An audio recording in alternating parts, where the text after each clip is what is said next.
Good morning, good afternoon, good evening. This is the Geaux Stros Houston Astros International Radio Network coming at you live from Onomichi, Hiroshima, Japan. This is Brandon. Thank you so much for being here, guys. The game is going to get started here in just a moment. For some reason, it took a couple of minutes for me to get connected to YouTube, despite YouTube saying your connection is excellent. I just got the swirly screen for a really, really long time, and it finally says, you're live. So we're good to go. Should be good to go.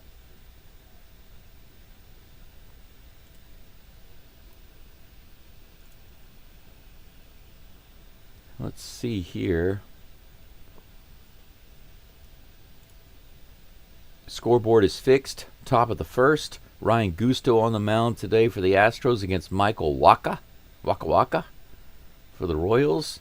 I do need to change the logo on the screen because they are playing the Royals, not the Reds. That would be a little oversight, but I can change that really quickly. Boom.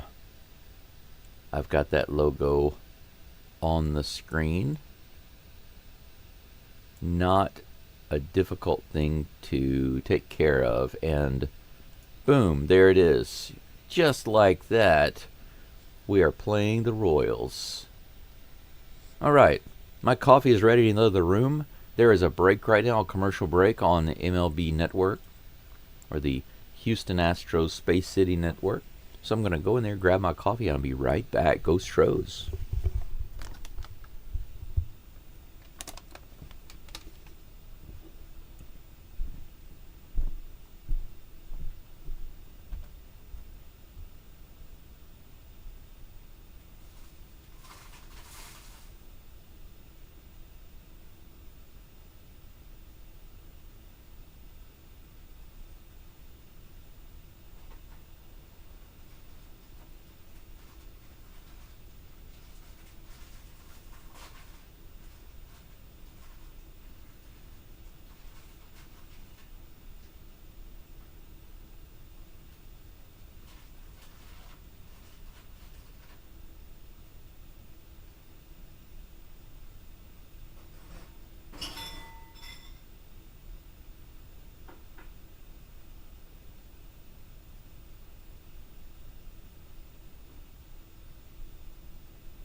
Alright guys, I am back. I've got myself a very small snack here because I've had nothing this morning.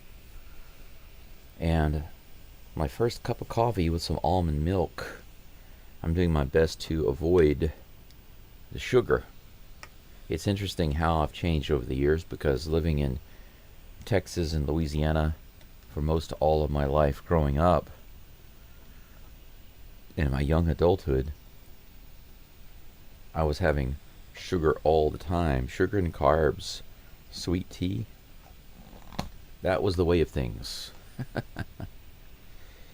But I evolved from coffee with lots of sugar and milk to just coffee with milk, and then coffee with just a little creamer, and then now black coffee only.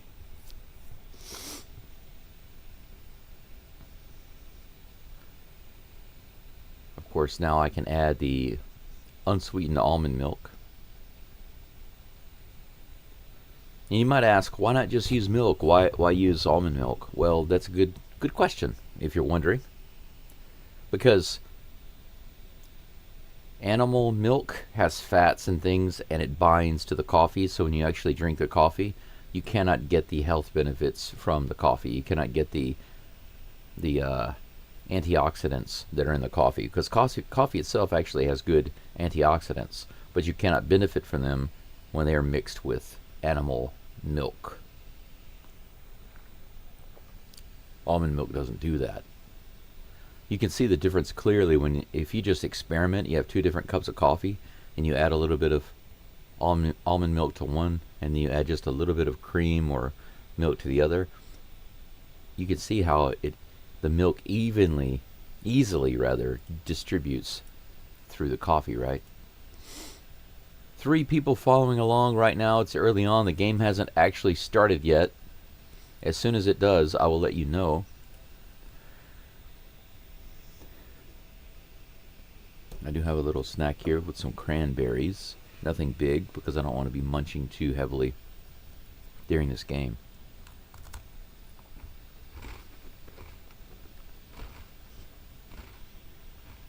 It looks like I got up to almost 320 subscribers.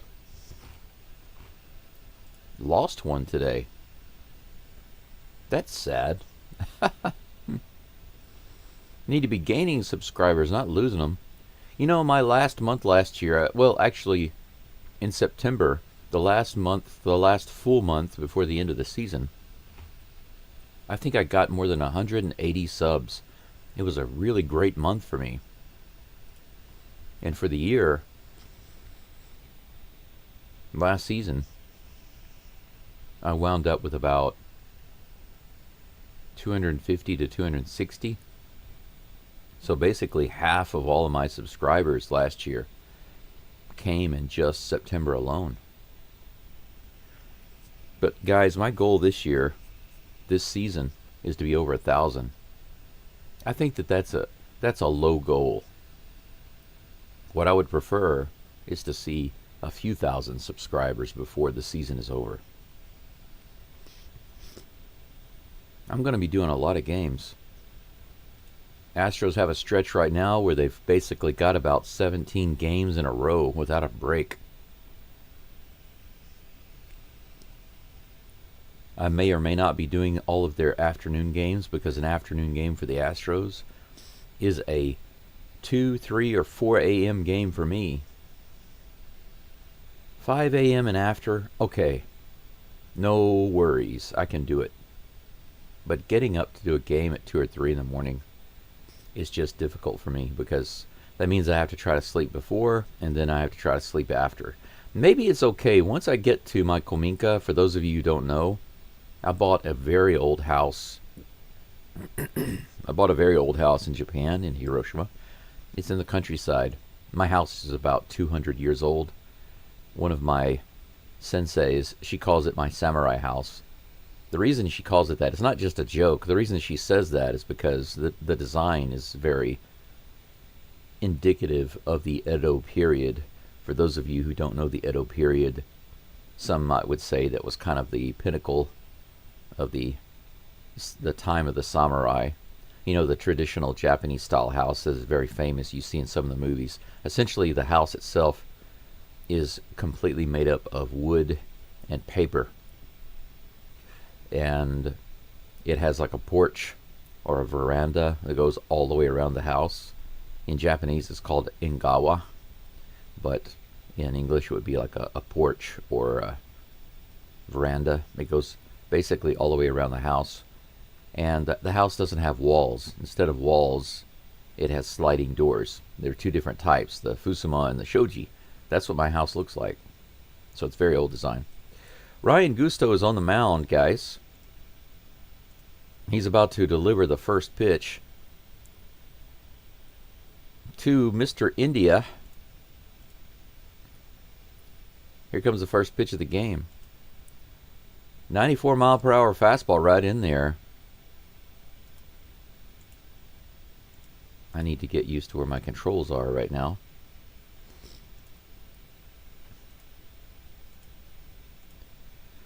Pitch number 2, 0-1's the count. High, ball 1. The count is even. Sometimes I move my controls around a little bit because I think I can make them work a little better. But since they're in new locations, it takes me a moment to get used to it. 1 ball, 1 strike. Here's the pitch to India. Fouls that one off. Strike 2. 1 ball, 2 strikes. I hope you're all doing all right today. I'm feeling really good. Glad to be here this morning. Had a good rest, I think. I think I slept really, really well last night, and I needed it, man. I really needed it. I'm feeling really nice. 1 ball, 2 strikes. Here comes the delivery from Gusto. Ooh, just misses a couple of inches out of the zone. That's going to be even count, 2-2. Happy Monday. Well, for me it's Tuesday, man. Daniel, you're off. I think you're copying and pasting stuff because it's not Monday anywhere. Tapper to the right side. Altuve handles it with his hand. He gets him at first base. Yes, holy cow. Altuve's on second base today, and what an amazing play there. He bare hands it and fires it to first.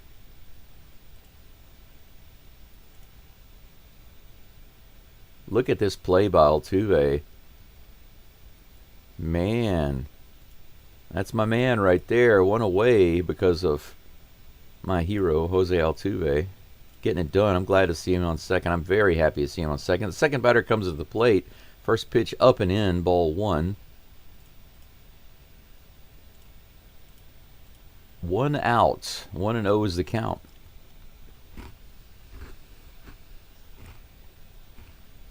Bobby Witt Jr. Here's the pitch. He hits it right up the middle. Man, Witt is like a machine. First hit of the game. We got ourselves a base runner. Witt is batting .321.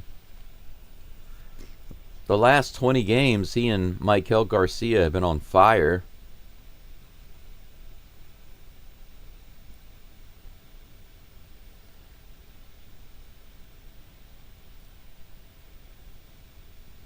Next batter's at the plate, the left-hander. He grounds it to the right side. Altuve goes to second, and he hits Witt with the ball. He tries to make the play, but he did try to get the lead runner, but he just couldn't get the ball there with that toss. Altuve trying to make the hero play. Good effort, but just put the ball too low. You can see right here on the throw.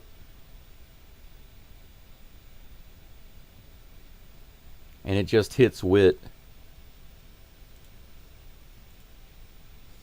Witt deliberately ran over to the right side so that the ball would hit him there. Fielder's choice on that one. Salvador Perez comes to the plate with runners on first and second, 1 out. First pitch to him is low and outside. Ball 1. Altuve having to make all the plays on defense right now. 10th pitch of the game coming up. A double play ball would be just what the doctor ordered. Here's the pitch to Perez. He fouls that one off for strike 1. 88-mile-per-hour cutter. Gusto bringing the scissors. You know, in Japan, it's Tuesday. Well, I guess over there it is Monday. That's right. My bad. High. Ball 2.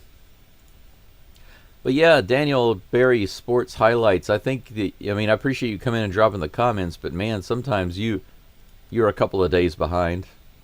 That is true. 2 balls and 1 strike. Here is the pitch. Bounced foul. 2 balls and 2 strikes on Mr. Salvador Perez.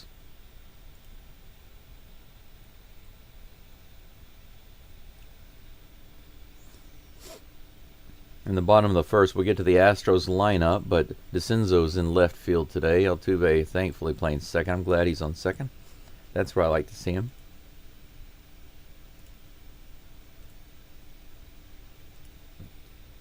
All right, Gusto is set. Here comes the delivery to Perez. Swing and a miss, strike 3. Gusto gets out number 2. I keep calling him Gusto. This is the Japanese pronunciation. Should be Gusto. Everybody's wondering why do you keep calling him Gusto? Well, there are a couple of reasons for that. The main reason is just because of Japanese pronunciation. There is a cafe chain here called Gasto. You can also say Gusto. Strike right in there. Miguel Garcia batting .306 right now, and he is on a tear the past 20 games. Here's the 0-1 pitch. Ooh, swing and a miss. 95 mile per hour fastball. 95, right in the top of the zone. 0-2, he jumps out ahead. This is a big opportunity right here for Gusto.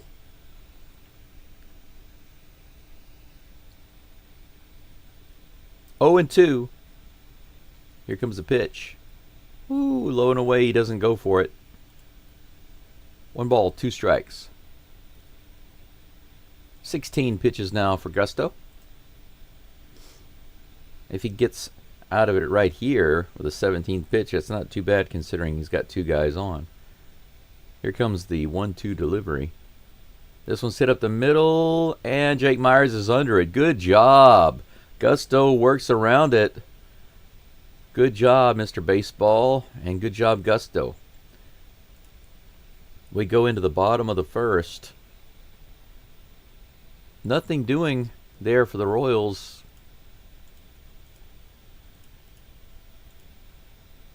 They get some guys on base, but they're not able to capitalize. 1 hit, no runs, no errors. Couple of difficult plays for Altuve. He made one of them.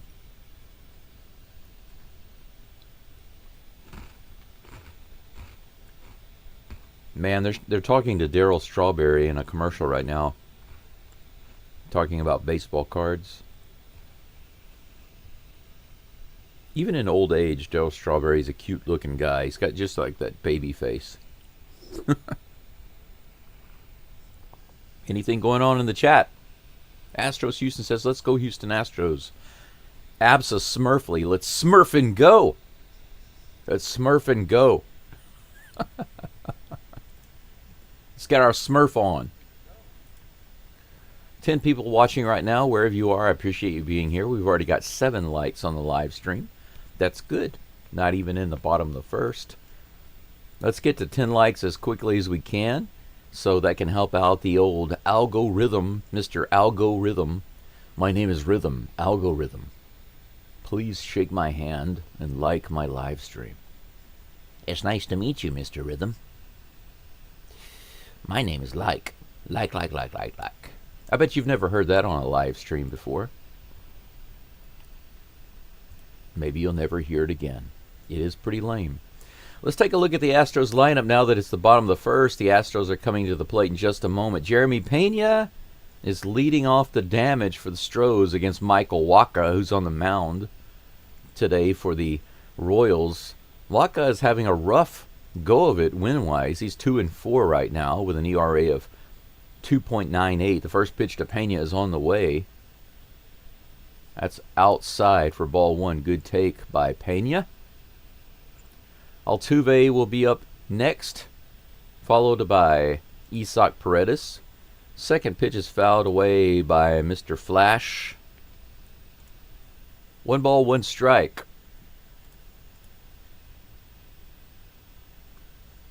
Every time I see this guy's name, I think of Fozzie Bear. Waka waka. Waka waka waka. Let's go Space City. Absolutely, let's go. Here comes a 1-1 pitch. Little outside. Good take again by Pena. Not chasing that. Breaking ball a few inches off the plate. 2 balls, 1 strike. Here comes the pitch.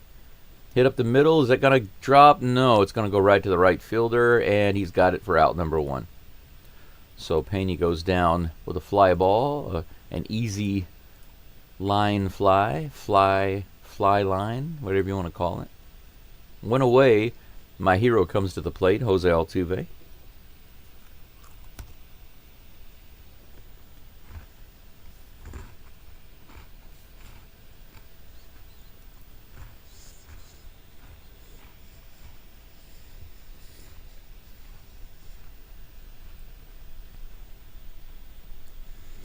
Apparently Michael Wacha is a sinker slider pitcher.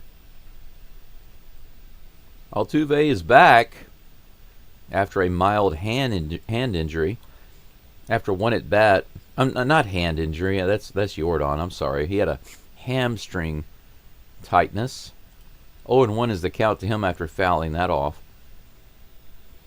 Here's the next pitch. Ooh, high fastball, 93. Jose goes after it and misses. 0-2.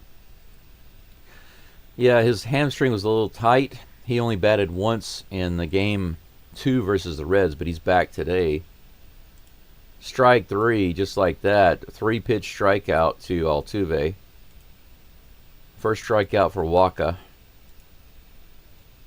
You can see that ball, that curve ball, almost in the dirt.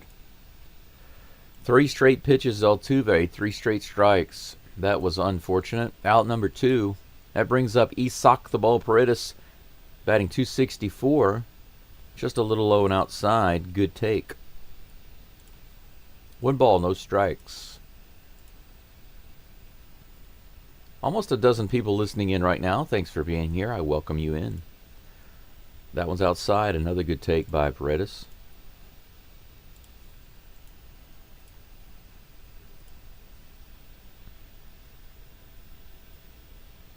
Here comes a 2-0 pitch.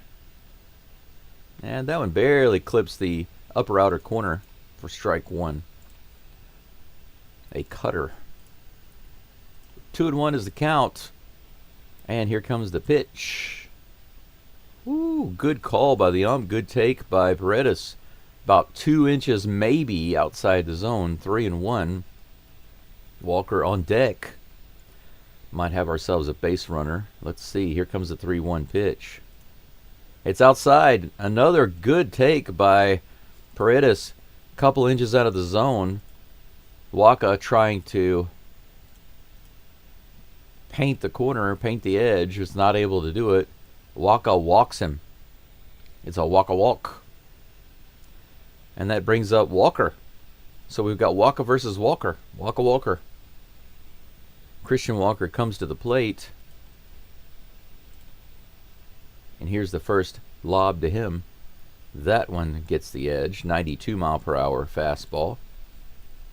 Strike 1. Walker batting .225. He has brought his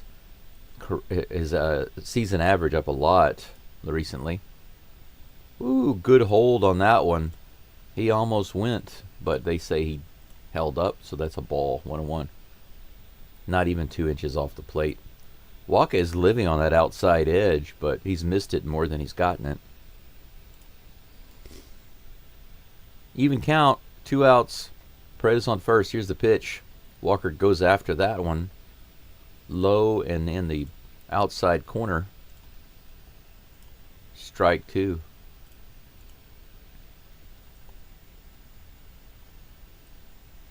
If you haven't already, I appreciate a like on the live stream. That would be excellent. At least the chickens think so. Here's the pitch.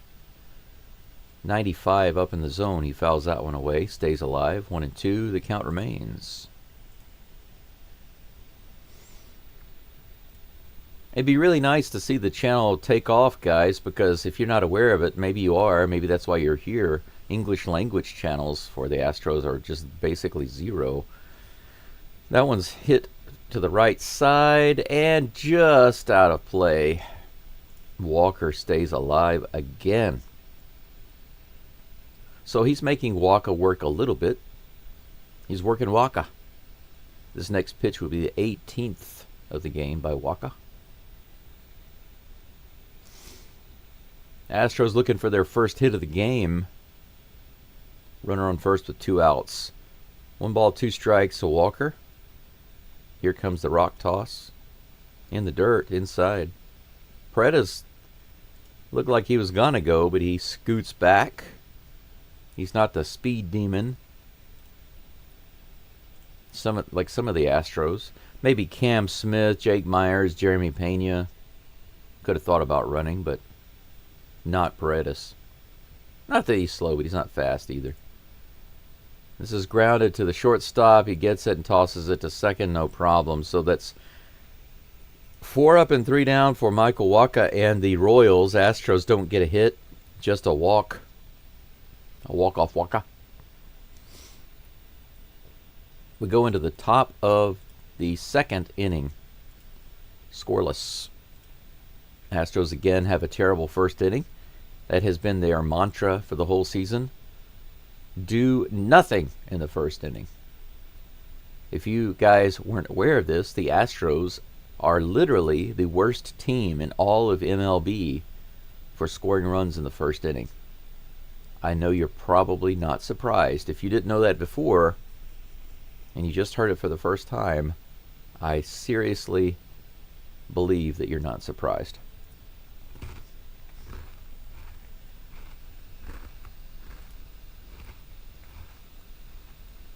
Let's see if I can make the pitcher icons a little bigger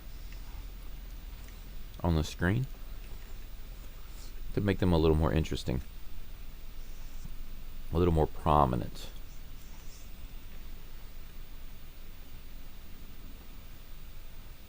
Pitcher names.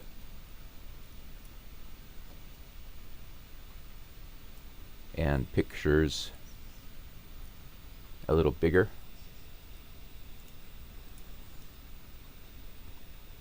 Okay. That's better. Now, Wacha, you're next, sir. Make you a little bigger there.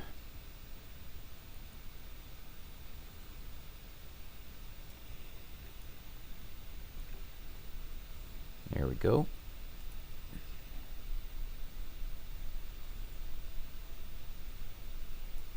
Let's try that. Yeah, that looks nicer. Although I think I can move Wacha's image more off of Gusto's name. That's better. Yeah, I like that. That's a little nicer. More prominent images. Gusto's back on the mound facing Michael Massey. Here's the first pitch to Massey. Low and inside, right in that corner. 94 miles an hour. Fastball. Strike one. Massey batting .212 for the season. Let's drop that ERA a little bit more, Gusto. Ooh, he misses up and away. That was close. Right on the corner. 78 miles per hour on the breaking ball. If it had been a fastball, probably would have been a strike. Here comes the 1-1 toss. That's in there and hit hard to right field, all the way out to the wall, and gone. That's about 5 or 6 rows up. Line drive home run for Massey. 1-0 Royals. And that's how we'll start the second inning, guys. Gusto giving up a solo shot to Michael Massey.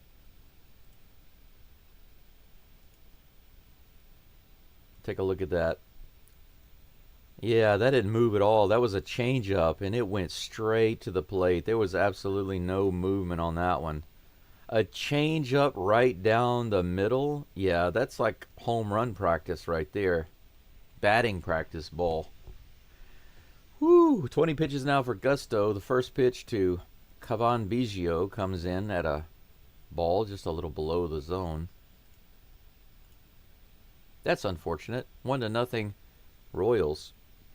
Here comes the 1-0 delivery. Fouled off by Biggio.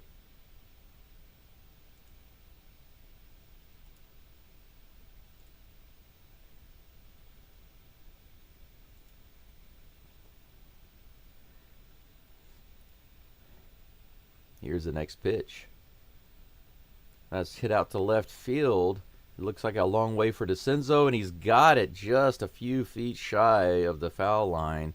Good play by DeCenzo. He didn't have to slide for that one. One away.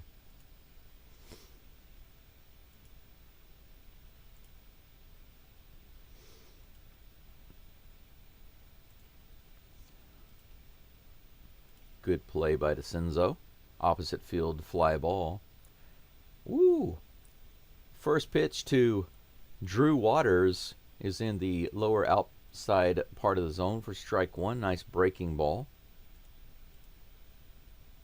Here comes the second pitch. Ooh, swing and a miss. 88 mile per hour cutter. 0-2.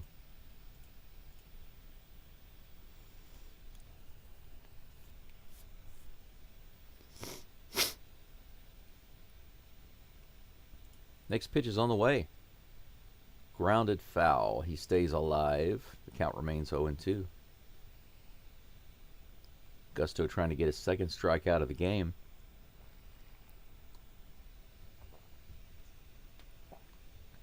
Goodness gracious me. Here comes the 0-2 pitch.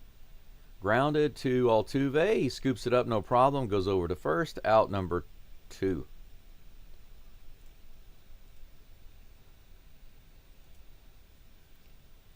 Looking a little quiet other than that line drive home run.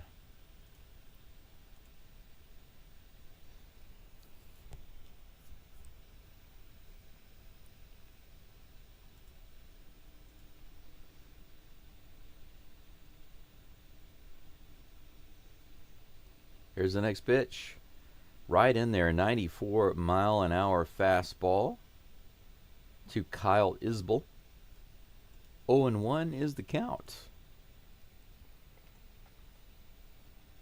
A lot of bright orange in the stands for the Astros today. Next pitch is on the way. Just misses up and away for ball one. 88 mile per hour cutter.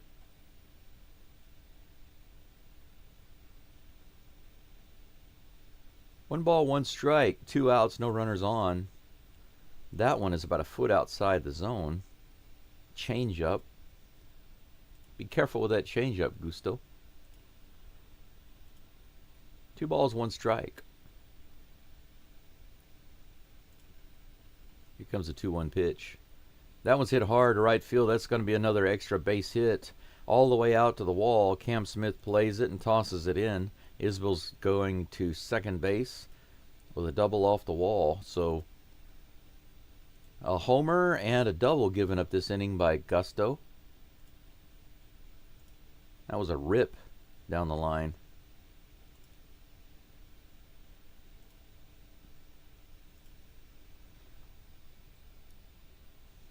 Another one left right over the plate by Gusto. Definitely not boding well if he doesn't get a little more movement on that pitch. India's back up, the leadoff batter for the Royals. He takes that first pitch in the top of the zone for strike one. Jonathan India batting .222 for the season. He grounded out to Altuve his first at bat. A great play by Altuve to get that ball and get it over there. Here comes the 0-1 pitch. He hits this one straight up. Is it going to be playable? No. It goes back and into the crowd. But it is strike two. Gusto ahead in the count here, 0-2. Let's see if he can do something. 33 pitches now for Gusto. Could be worse. Not great. Better to keep those pitch counts at no more than 12. Right now he's at about 16.5. Just a little outside, ball one. 1-2. Got a baker's dozen listening in to the game right now. Thank you for being in on the live stream. Only got 8 likes. I need 2 more to get to 10. Please like the live stream if you haven't already. Here comes the 1-2 pitch. Too low. The cutter misses by a substantial margin. 2-2. Gusto trying to get the final out here and limit the runs to 1 for this inning. Here's the pitch. India stays alive by fouling it down the third baseline.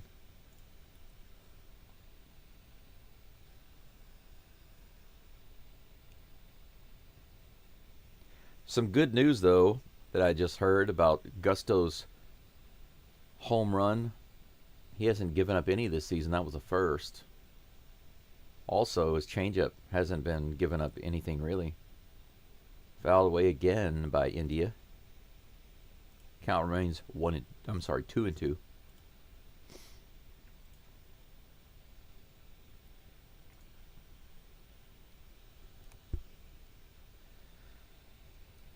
38th pitch of the game coming in for Gusto in just a moment. Here it comes. Woo! High and inside. They say he did not go, but that still looked like it was in the zone. 3 balls and 2 strikes. Look at that, right in the corner, the upper inside corner. Should have called that a strike. Full count. Is the inning going to get extended, or is he going to get out of it? Let's see. He shakes off a couple of calls. Finally gets what he wants. Here comes the delivery. This is hit up the middle, and it's going to drop. It's going to score another run. India gets the single and the RBI. 2-0 KC.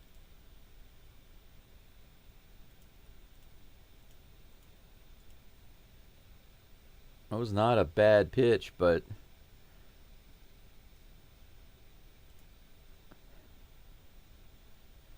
just hit it in the right spot.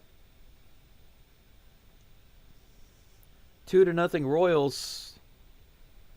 Diaz is out on the mound talking with Gusto right now.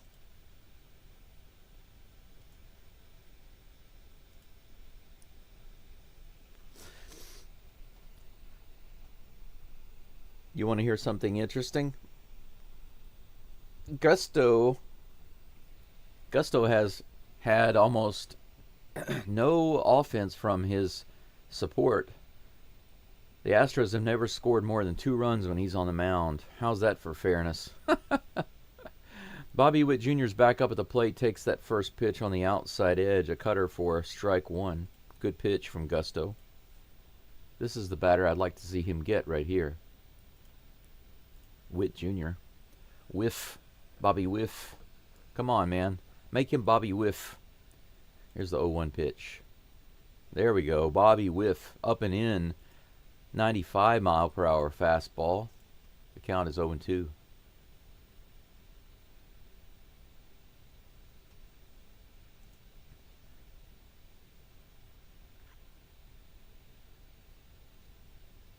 Here comes the 0-2 pitch. Outside, ball 1. 1-2.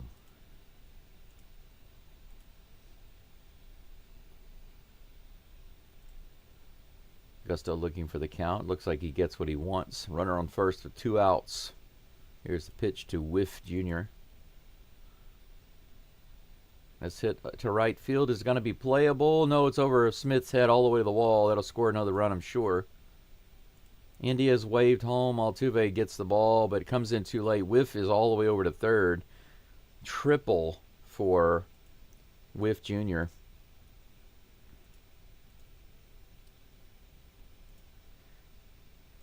The Royals have gotten a single, a double, a homer, and a triple now in just this 1 inning on Gusto.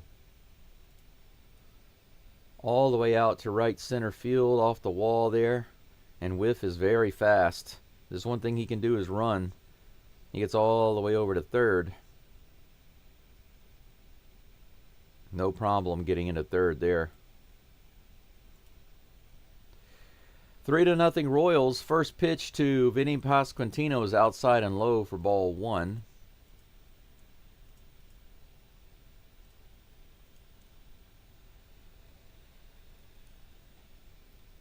Here comes the 1-0 pitch to Pasquantino.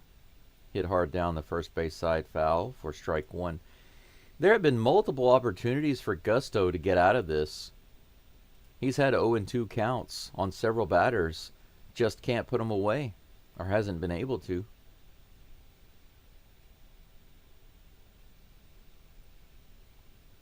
Here comes the next pitch.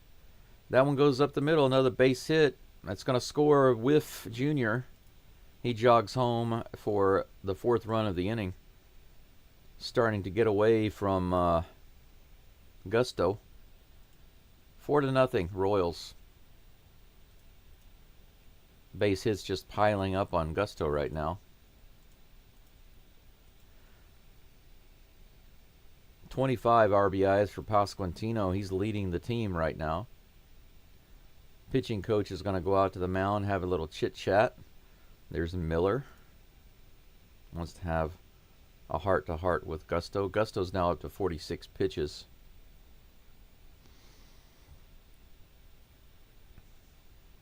What an inning. You know, this inning, the Royals have 5 hits. 5 hits and 4 runs. And the sad thing is that it's been a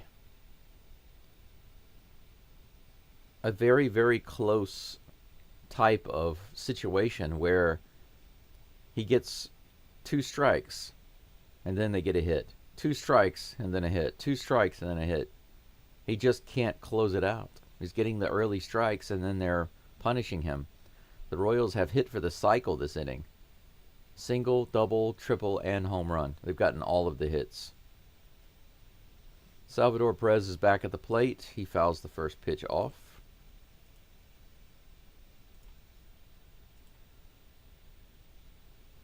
0-1 is the count.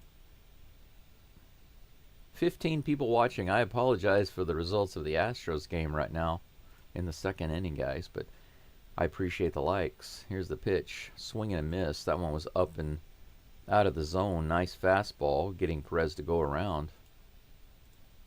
0-2. Here we go again.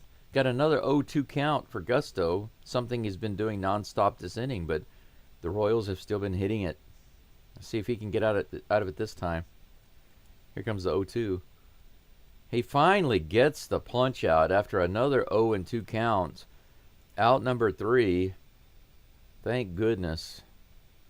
4-0. 4 runs scored for the Royals that inning alone. They punish Gusto. If you look at the early count pitches for Gusto in that inning, he looked great. Everything that happened after that, though, that was a problem. It seems I have about 17 people watching right now. I appreciate you being here. We are on break in between the top of the first and the top of the second. The Astros coming up in just a moment. Yainer Diaz will be at the plate momentarily, followed by the Batman, Victor Caratini, and then Mr. Baseball himself, Jake Myers. Just a quick recap of the Astros lineup today. It's Pena, Altuve, Paredes, then Walker, Diaz, Caratini, then Myers, DeCenzo, and Smith.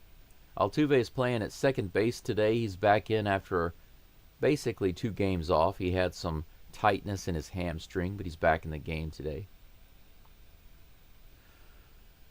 Yainer Diaz is catching. Caratini is the DH. Myers, of course, is in center. DeCenzo in left and Smith in right. Gusto is on the mound for the Astros today. He had a decent first inning, but second inning just couldn't close out the 0-2 counts. 2 strikeouts for him today, but he gave up 4 runs in the second and 5 hits.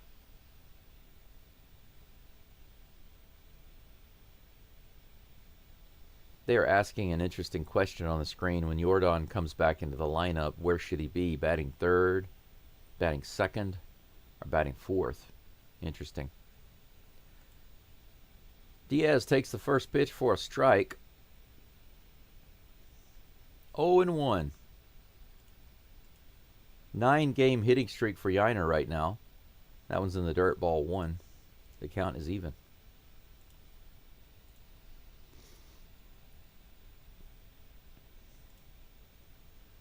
A little hit here would give him a 10-game hitting streak. Let's see if he can grab it. Batting .238 this season. He's brought that up just a little bit. It's tapped to the third baseman. Short hop by India. He makes a terrible throw to first base.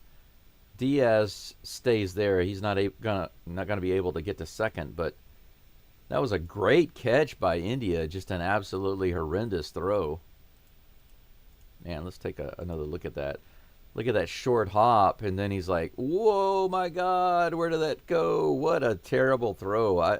I don't see throws that bad that often, but yeah, you are no Isak Paredes, that's for sure, Mr. India. We got ourselves a runner on first with no outs, and the Batman Victor Caratini comes to the plate. Here's the first pitch, low for ball one. This inning starts off the right way for the Astros. Come on now, let's erase those 4 runs. Let's get ourselves back into this game. The Astros wearing their 2.0 City Connect uniforms today. Looking fresh. Hit hard to right field, all the way out to the warning track. Going to be playable. Diaz probably going to have to be held up at first, and he is. Caratini flies out. Out number 1. He gave it a ride, just too much air. Will Bite says, "Oof, I walked in and it's 4-0. What did I miss?" Hey, Will Bite, good to see you back. Basically, it was a second inning. I don't necessarily want to say breakdown by Gusto, but kind of. Myers grounds it to second. It might be a double play ball, and it is. They call him out at first. So, unfortunately, Myers grounds out, and that's it. The Astros start this inning off with an error and a leadoff base runner with no outs, and they can't convert. Fly out and double play, and we're going into the top of the third. Just like that, the Astros lie down and do nothing. That's unfortunate. Top of the third coming up. Okay, now I can explain it to you, Will Bite. Basically, what happened was Gusto had a solid first inning, no problems. And then in the second inning, he was actually doing really well early in the count. He had a lot of 0-2 counts, 1-2 counts, but then the Royals would just hit the ball, and the scoring started off with a solo home run. There was a line drive solo home run over the fence. What was the batter's name? It was what's his name? Let's see here. Massey. Michael Massey, is that his name? Yeah, Michael Massey hit a line drive home run to right center field off of Gusto. And after that, the Royals literally they went for the cycle. They got a single, a double, a triple, and a home run all in one inning off of Gusto. And all of that added up to 4 runs. But the thing is, if you actually go back and look at it, if you see the amount of times that Gusto was ahead in the count, either 1-2 or 0-2, it's pretty crazy that the Royals were able to get 4 runs out of him. He would get to 1-2 or 0-2, and then he would leave a ball over the plate. Some of the replays that I watched where they would show in slow motion the pitch going in, like a changeup right over the middle of the plate, straight in, no movement at all. It was like home run practice. Very uncharacteristic.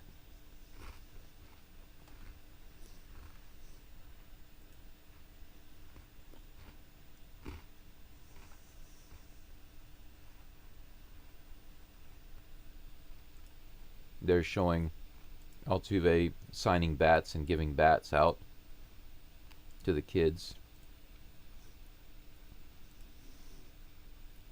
I love Altuve, man. He's just a great guy. All around, he's a great guy. I wish him nothing but success. All the success in the world. 50th pitch from Gusto. He's facing Michael Garcia, who's been pretty hot the past 20 games. They got a line out on him the last at bat. Gusto was able to retire him no problem. Here comes the next pitch. Fouled off. 1-1 just like that. A dozen people watching now. Be sure to like the live stream if you can. It would really help me out. I'm trying to build the channel. Here comes the 1-1 pitch. Hit straight up in the air. Is it going to be playable? Looks like it. Paredes is over. He's underneath it, and he's got it. Good.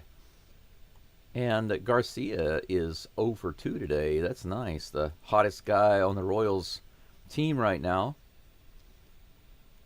Sitting him down for the second time in a row. That brings up Michael Massey. He had the solo home run earlier. Here's the first pitch to him. Outside for ball one. This is Gusto's opportunity to have some revenge. Massey's the one who started the scoring last inning. Here comes the 1-0 pitch. Way high. That was about 2.5 feet out of the zone. 2-0. Baker's Dozen viewing my live stream right now. Thank you for being here. Sorry about the score if you're an Astros fan. Another one high. Ball three. 3 straight balls. Gusto not pitching to Massey here. Why not? Come on, man. Throw him a good pitch. Throw him a good, solid pitch. You can do it. That's too high. Ball 4. So Massey gets thrown around. They treat him like Yordan Alvarez or something. He hits 1 homer, and then he doesn't want to pitch to him. Okay? Runner on with 1 out. Guy hits 1 homer off of you, and you don't want to throw him a strike. Come on, you gotta be better than that. Gusto can't be scared, man. Come on, can't be scared. That brings up Cavan Biggio. First pitch to him is just a little low. That's 5 straight balls thrown by Gusto.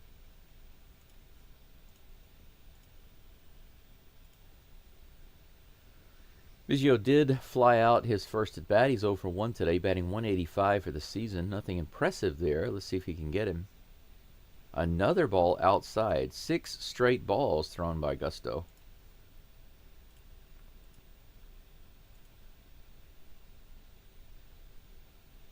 A couple of uncharacteristic things about Gusto's performance today. His changeup didn't give up any home runs this year until today. And throwing so many balls is just not something that he does. There's a strike finally with a foul ball down the first baseline. He doesn't usually throw a lot of balls. 2-1 is the count against Biggio.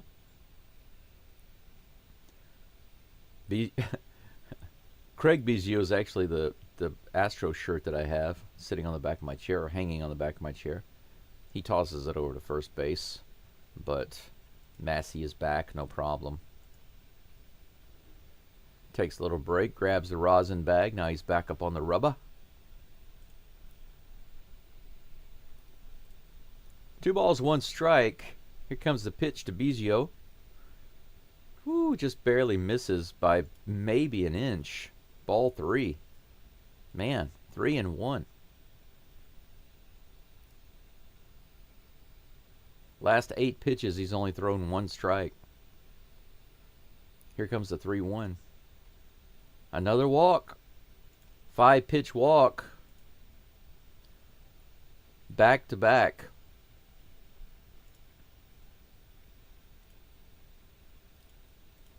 Two runners on. Pretty sure that they're going to have somebody warming up in the bullpen right now. Yeah, they do. They're already talking to the bullpen. They made the call. He's not going to be up there much longer. 61 pitches now for Gusto, and he's sweating it up. He might be too tired. He threw so many pitches that last inning. He's only got 1 out right now, 2 runners on. He's facing Drew Waters. Here's the pitch. Outside, another ball. 87-mile-per-hour changeup. He's missing. When he's missing on the changeup, missing on the fastball, Taylor Scott is warming up in the bullpen now. Here's the pitch. That's hit up the middle. That's another base hit. It'll score a run. 5-0 Royals. Runners on the corners for the Royals now. It's probably going to be it for Gusto today. Look at that. Another changeup looks like. They say it's a fastball, but once again, you can see there was absolutely no movement on that pitch, just straight down the middle. This is batting practice for the Royals today. He's just leaving them out hanging over the plate with no movement at all. Kyle Isbell comes to the plate. He's 1 for 1 today, batting .276 for the season. The 64th pitch of the game coming for Gusto in just a moment. Taylor Scott probably imminently ready to come in the game. High and outside. Ball 1. Another ball. Gusto just can't stop throwing balls out of the zone. But when he throws them in the zone, they hit it. You know, I can't blame him for being a little scared right now. He's probably tired, too. Here's the pitch. High. 2-0. Right now, the Royals, it's like, hey, all you have to do is stand there. He'll walk you. And if he throws one in the zone, it's going to be a batting practice pitch.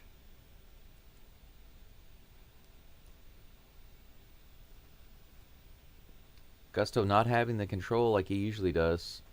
Finally gets a swing and a strike on an 87-mile-per-hour changeup. That one had movement on it. That's what his changeup is supposed to look like. 2-1. Wilby says the Astros couldn't capitalize on the error, but the Royals are making us pay for the free base runners. Well, yeah, but the Royals are doing it all around from the plate. They're not just getting walks, they're getting hits. They're doing everything right on the offensive side. Here comes the 2-1 pitch in the dirt. 3-1, another ball. I would imagine that if he doesn't get the out here, this is his last batter. 3-1 against Kyle Isbell. 1 out, runners on the corners. He's already given up 1 run this inning. 68th pitch coming for. No, Gusto goes over to first. Runner is back. I guess he thought he was going to be stealing on that pitch. He's back up on the rubber looking for the sign. He's got what he wants. 3 balls and 1 strike to Isbell. Here comes the pitch from Gusto. Outside, ball 4. Walked him again. That's 3 walks this inning. Bases are loaded with 1 out.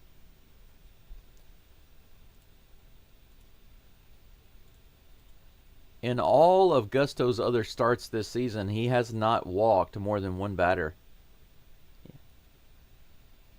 And now he has 3 in 1 inning. That's going to be it. Coach is coming out. Thank you for your service. But, you know, we don't need to be down by 5-0. Sorry about that. Taylor Scott's going to be in for the Astros in just a minute. He's got bases loaded with 1 out to deal with. Astros already down by 5. Hopefully Taylor Scott comes in and locks it down. We can only hope, guys. We can only hope. Where's Mr. Taylor Scott's avatar? I'm going to change that on screen.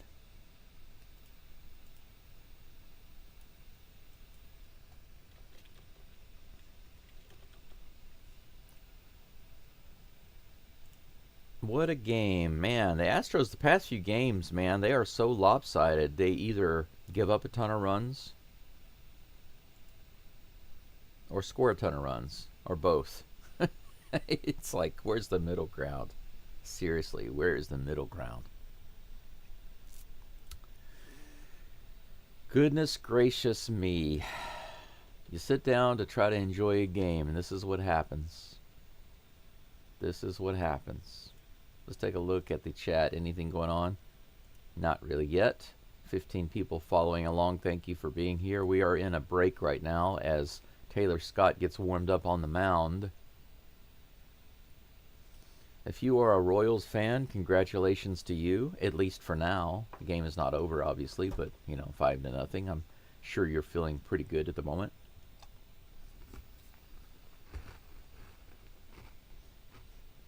Hey, 15 likes on the live stream. Thank you so much, guys.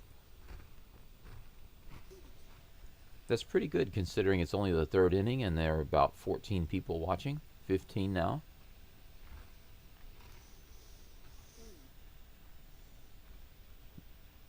My minimal goal for likes on the live stream is 20 these days because viewing counts are not really high. Taylor Scott is on the mound. First pitch coming to Jonathan India, up and in for ball one. Add it to the massive total of balls that have been thrown this game to the Royals. 1-0 pitch. Swing and a miss, a 91 fastball up in the zone. It's nice to see a strike again. 1-1. India has a single and scored a run today. Here's the next pitch. Woo! Foul tip into the glove of Diaz on that check swing. India calls timeout. 1 ball, 2 strikes. It's nice to see that again, finally. 2 strikes. Good grief. It's been a long time, it feels like.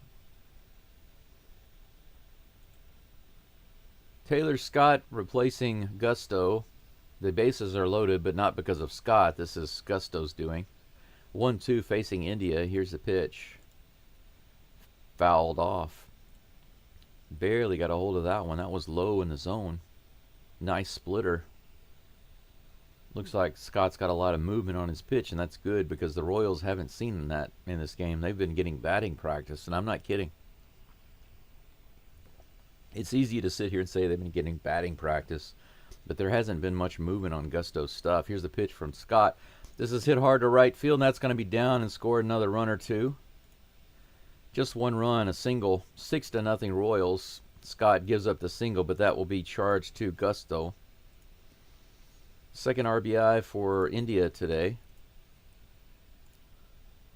Bases remain loaded. 1 out. Man, they are just getting pitches right in the zone. Didn't see any movement on that one. Still, the batting practice continues. Okay, line drive to center field. They're going to tag and bring him home. A line drive sacrifice fly by Bobby Witt Jr. So the Royals score yet another run. 7-0. 2 outs.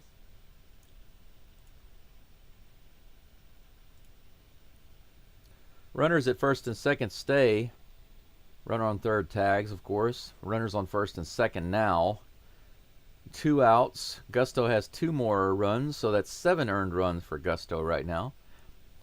Pasquantino comes to the plate, takes that first pitch right in there for strike 1. Here comes the next pitch. Grounded to first. Christian Walker picks it up and takes it himself for out number 3. Finally, the inning is over. So Taylor Scott does give up a hit and a line drive that result in a couple more runs. But, you know, under normal circumstances, there wouldn't have been anything wrong with those. Taylor Scott doesn't do a bad job there if you think about it. If the bases had been empty, it would have been a single, a line drive out, and possibly a double play ball. So that would have been a perfect inning for Taylor Scott. But because the bases were loaded, it turned into a couple more runs for the Royals. And just like that, they're down 7-0. Holy cow. 4 runs for the Royals in the second and 3 more tacked on in the third. We go to the bottom of the third. Astros, a big hole to try to dig out of right now. Again, reminiscent of that Cincinnati Reds game the other day. Hopefully they can start hitting the ball and scoring like they did in that game. They wound up scoring 8, even though they gave up about 12 runs. They came back and scored 8, and they actually had more hits than the Reds did. It was a big scoring game.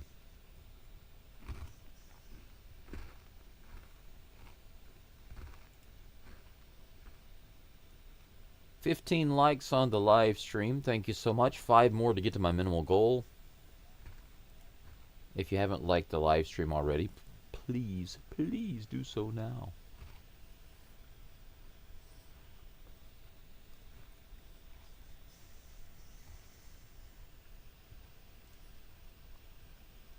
What a game to be calling today.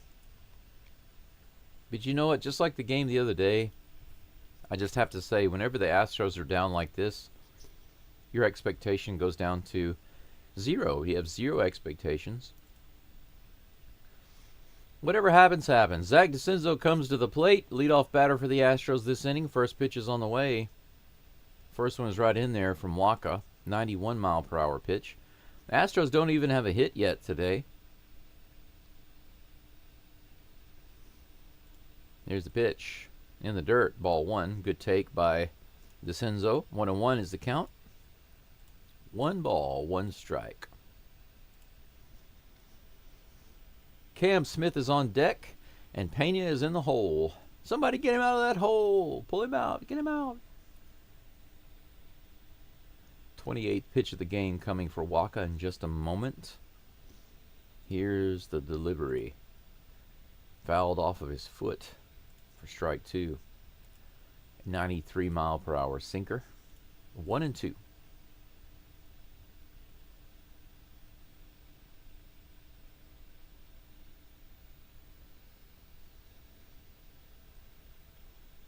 DeCenzo's back in the box. Here comes the pitch. Grounded to third and foul. Count remains 1-2.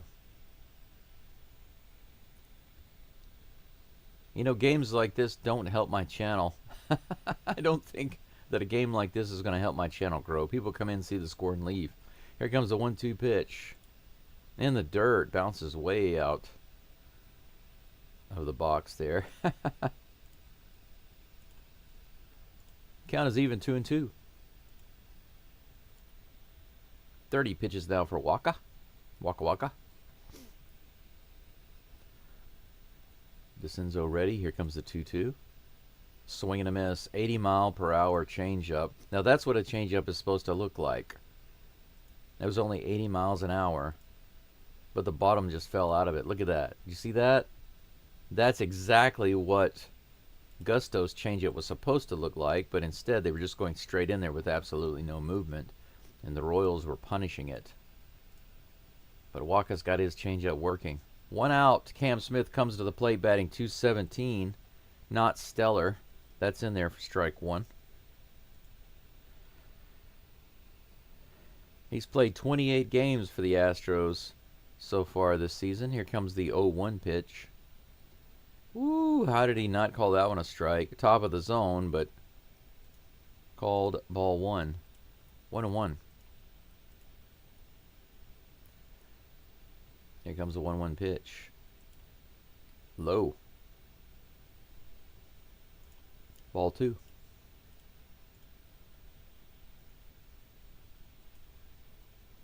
Here comes the 2-1 delivery. Just a little outside for ball 3.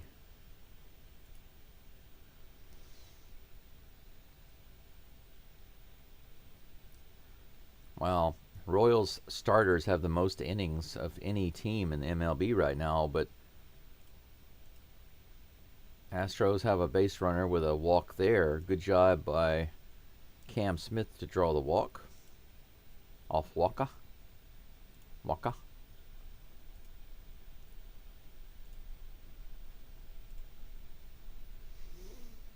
Jeremy Pena comes up to the plate. We have ourselves a 1-out base runner.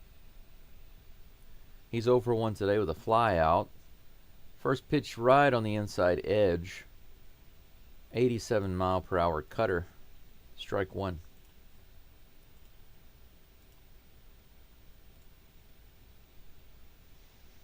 No hits yet for the Astros, looking for their first. Here comes the pitch. Grounded to third, and it's through. India can't handle it. The bad hop. Smith is going to be safe at second. Pena is safe at first. That's going to go down as a hit. 5-game hitting streak for Jeremy Pena. He continues to get consistent hits in the games.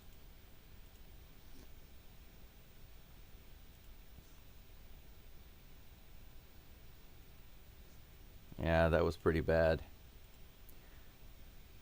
But according to my understanding, India is not a third baseman, so he's made a couple of bad plays over there now. He made a terrible throw to first. That's the error. But my hero is at the plate, Jose Altuve. 2 runners on. Outside, good take.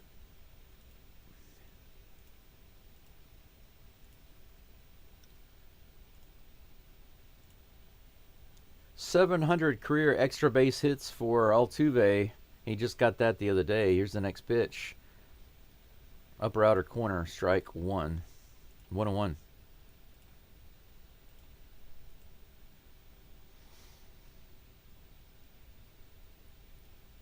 Come on, Altuve. You can do it. Here's the pitch. Woo, on the outside edge. Strike two. 94 mile per hour pitch there.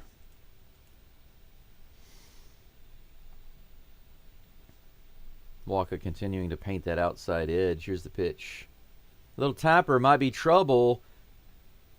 Yeah, it looks like he's safe at first base. Infield hit for Altuve. A little tapper to the shortstop, and he could not get it to first in time. The Astros have bases loaded with one out.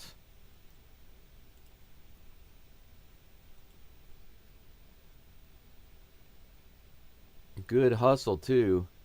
Barely beat that. Whew, that was close.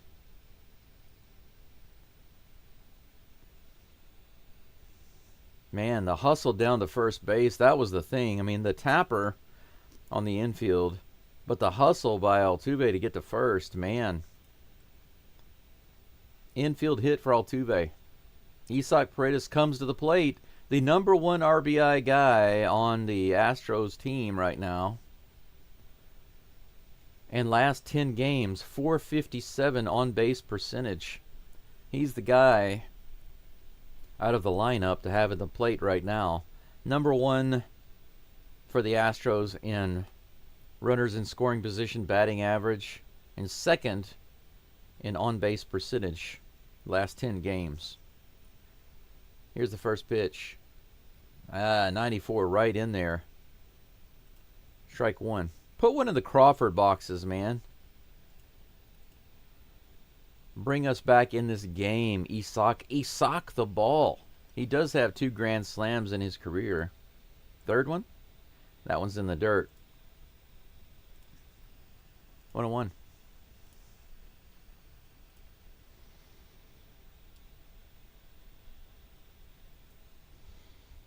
One ball, one strike. Here's the pitch. Paredes hits it up the middle. Is it going to be a double play? They say yes. They get the double play on a crazy hit up the middle. Are they going to take another look at it? Line drive, bouncer up the middle. He catches it, throws to second, goes to first. And they get it. Can you believe it? Double play. Paredes almost gets the hit up the middle that was scored 2 runs. Wow. Astros come away with absolutely nothing. Oh, man, that's the way it goes. That's the way it goes for the Stros, right? It's too common. It happens way too much, but they get their first 2 hits of the game, so there's some improvement there, but they leave bases loaded. Bases loaded. We go to the top of the 4th, still down 7-0. It would have been nice to come away with at least something there. But as it stands, 7-0 still, down by 7 to the Kansas City Royals. What is the deal with the Astros playing teams like this and just getting clobbered? Can't catch a break for nothing, right? Will Bite says, man, I really love those new uniforms, and Pena batting first has been working well. Yeah, I think so too. Too bad that today nothing has been working well for the Astros. Batting and pitching has been horrendous so far. Still sitting at 15 likes. Got 5 more to go to get to 20 on the live stream. So if you haven't liked, please do so now. Taylor Scott will be back on the mound, I'm sure, for the Astros in just a moment. Facing Salvador Perez. I need a fresh cup of coffee.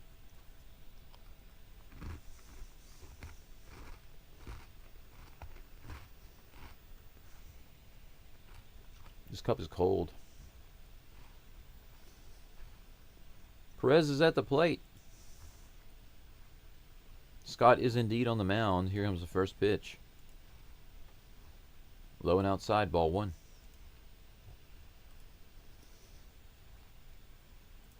These are the excuse me. These are the words I've said too many times in this game. Ball one, ball two, ball three, ball four. Speaking of that, that's ball two. 2-0. Here comes a 2-0 pitch. Hit high in the air to right field. Should be playable by Smith, and it is. He catches it on the run.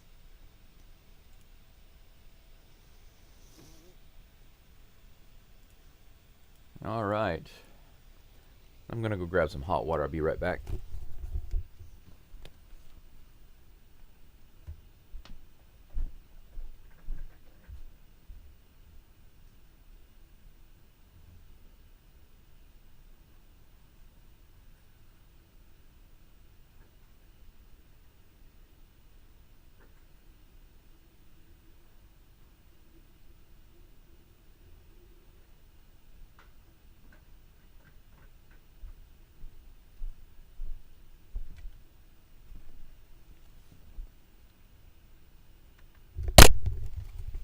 All right, 1-1 against Michael Garcia.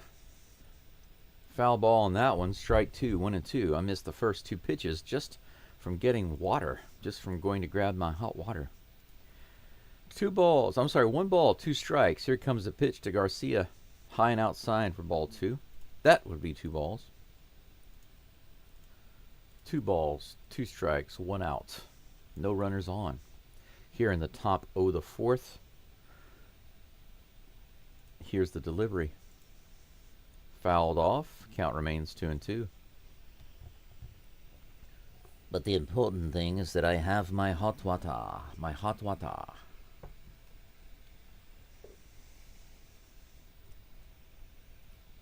Two and two. Here comes the pitch from Scott. High and inside. Full count.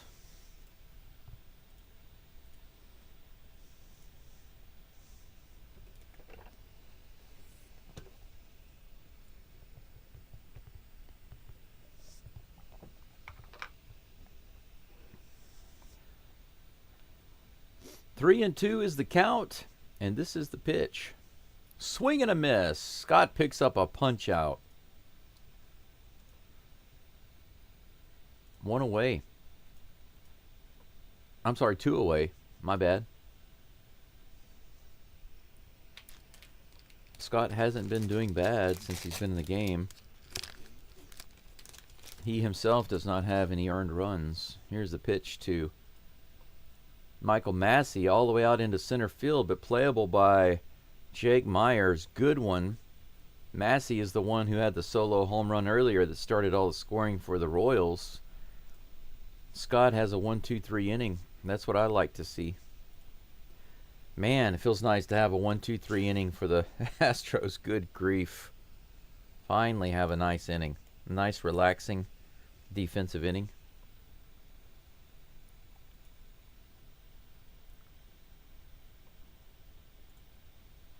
We'll go to the bottom of the fourth.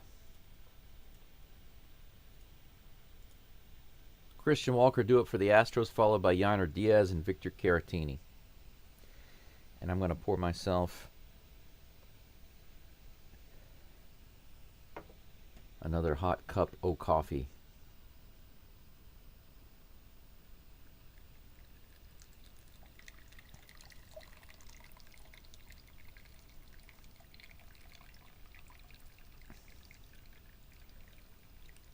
This game is seemingly out of hand, but that doesn't necessarily mean anything. Appearance is not reality. That's especially true in baseball. It's a little different when you're talking about a sport like football or a timed sport, right, like basketball. When it gets to a certain point, it's impossible to come back because you don't have enough time. But in baseball, as long as you have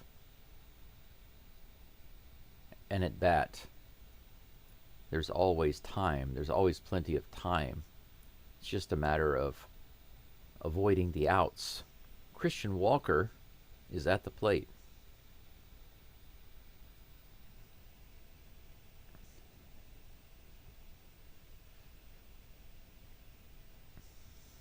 Here's the first pitch to Walker. Hit high in the air, and it's going to be playable.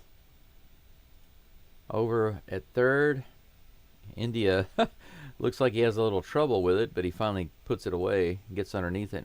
That's one away. First pitch to Walker, fly out. Yainer Diaz comes to the plate.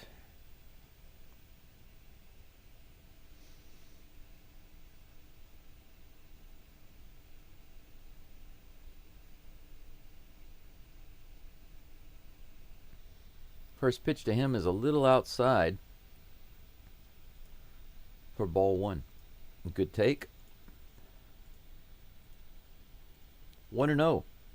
Here comes the next pitch. Hit up the middle. That should be playable to the center fielder. It is. He puts it away for out number 2.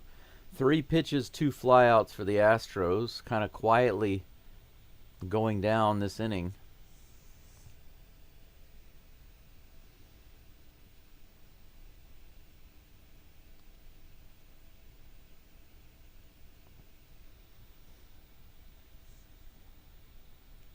Victor Caratini comes to the plate. He flew out his last at bat. Let's see if he can do something different here. That first pitch is in the dirt, taken for ball 1. 1-0.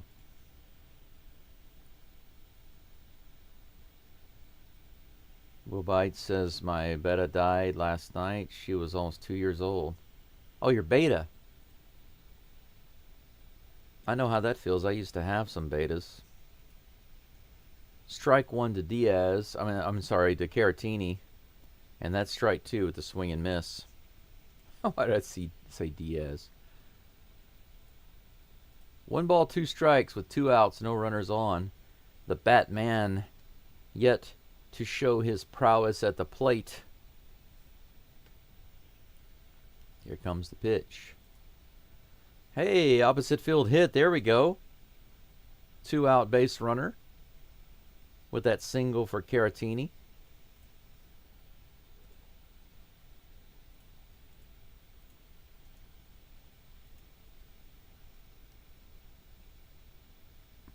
Nice opposite field smack. Well, we got a little something, but the Astros have done this before where they just started scoring like crazy with 2 outs. So they've had 2 out rallies before. Jake Myers at the plate takes that first pitch outside for ball 1.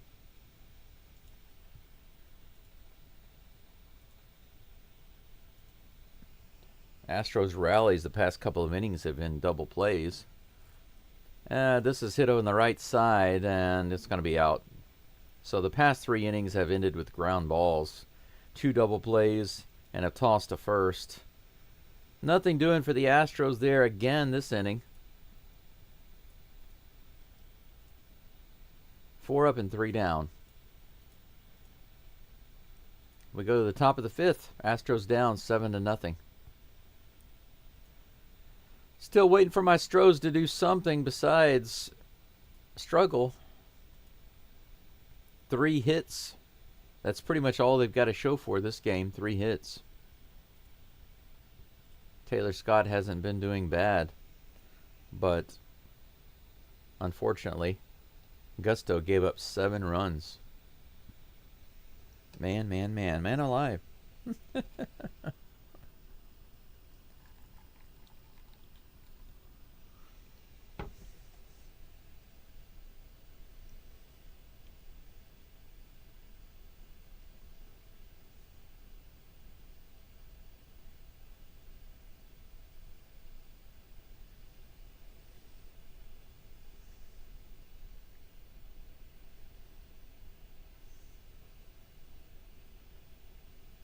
Today's going to be another busy day.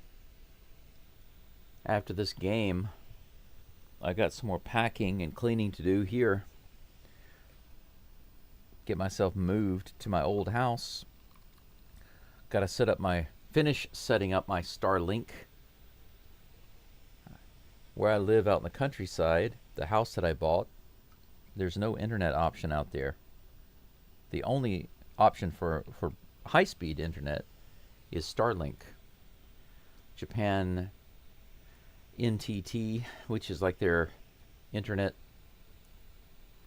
infrastructure service, where they set up the fiber optic all over Japan or whatever internet is setting up. They have not decided when or if ever they're going to install internet out there. So there's no internet option, and the wireless is really bad. So the only option I have is to get Starlink for broadband. Bennett Sousa is on the mound for the Astros now. He will face Cavan Biggio. Right on the inside corner. Good start. 95 miles an hour. Strike one.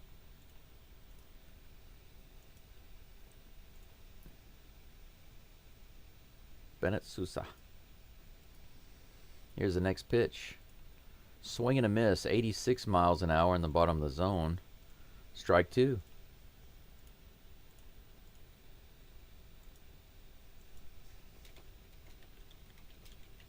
Here's the next pitch from Sousa. 0-2 pitch in the dirt. Ball one.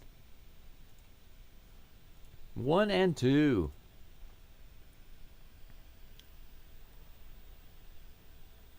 Will Bite says maybe the Astros will go back to playing like several years ago and score all of their runs in droves late. Yeah, it'd be nice because they were one of the best teams at scoring runs from the 7th inning on.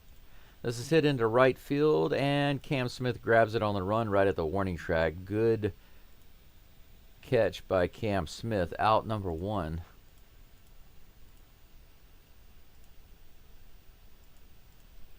Jordan says, dang, just got in. I thought that if I wasn't watching, we'd score. I know that feeling. I absolutely know that feeling. Sorry there, Jordan, but Gusto just had a breakdown over 2 innings. First pitch coming in to Drew Waters is outside. Ball one. 1 away right now. No runners on here in the top of the 5th. Top of the 5th. Low and inside. Ball two.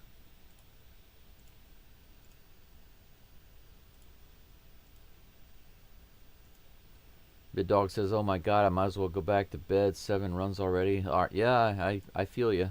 If I weren't calling the game, that's what I'd be doing. Something else. Jake Myers is over, and Smith comes in and takes the ball. A little bit of lack of communication there. They were both calling for it. My understanding is that the center fielder is supposed to get that ball. Whenever the center fielder is calling for it, you're supposed to back off. But Smith came running in there and jumped in front of him to catch it. Take a look at this.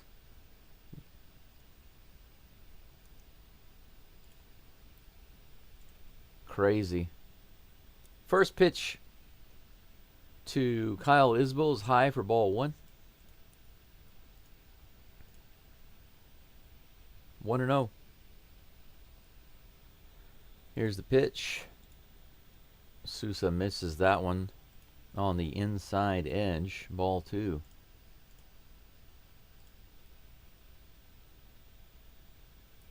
Tenth pitch of the inning on the way for Sousa. Fouled off. Strike one.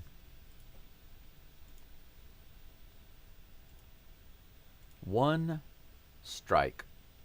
2 balls. Jordan says, I think we're going to win. Yes, man, this game is in the bag, don't you know? Here comes the 2-1 pitch. Woo, there we go. Low and outside, right in that corner. Strike 2. Count is even. Isbell calls timeout, steps out of the box.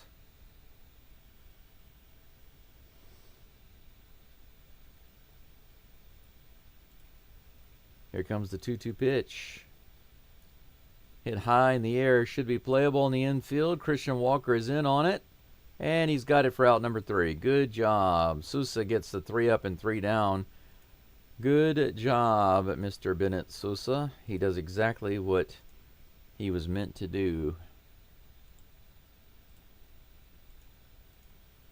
So both Scott and Sosa come in and do pretty well.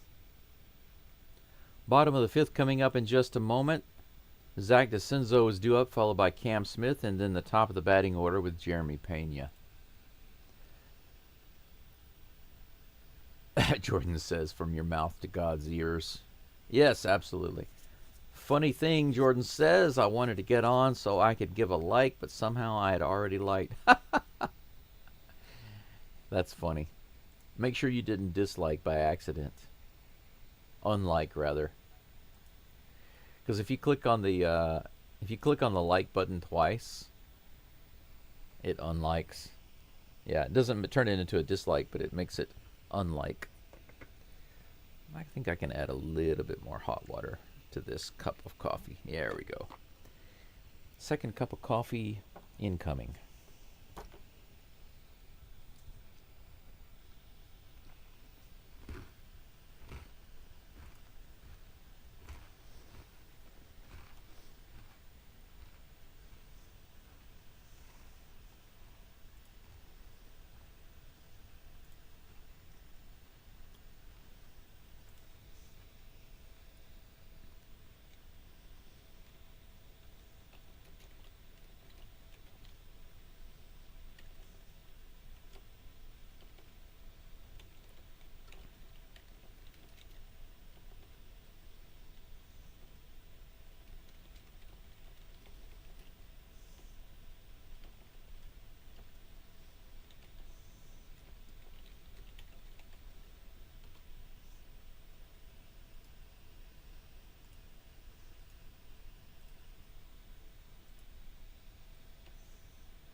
There we go.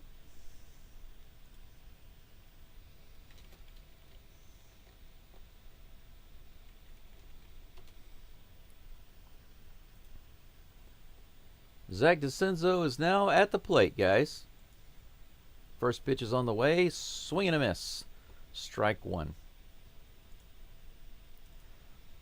I haven't said very much about Michael Wacha's performance today, but he's pretty solid overall. He got into trouble one time last inning, but he was able to get out of it with the bases loaded. 3 hits, no runs. Next pitch is way outside for ball one. 1 ball, 1 strike to DeCenzo. 0 for 1 today. Here's the pitch in the dirt. 2 balls and 1 strike.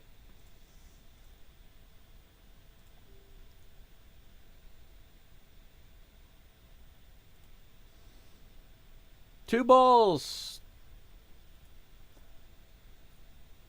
2 strikes. Here's the pitch. DeCenzo hits that one hard to left field, and the left fielder makes the play. Very close to being a nice hit for DeCenzo, but the left fielder was there. Holy cow. Disappointing. Could have been an extra base hit.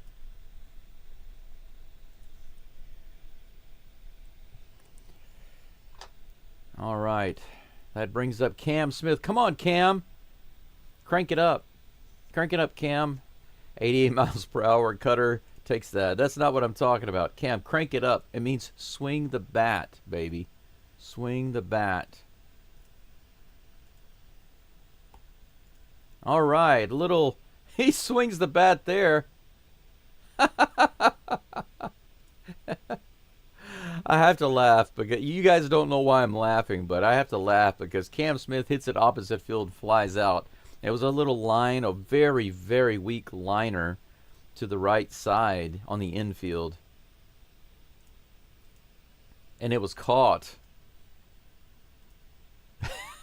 But the reason I'm laughing is because the Astros commentator's like, that'll work, but he flew out.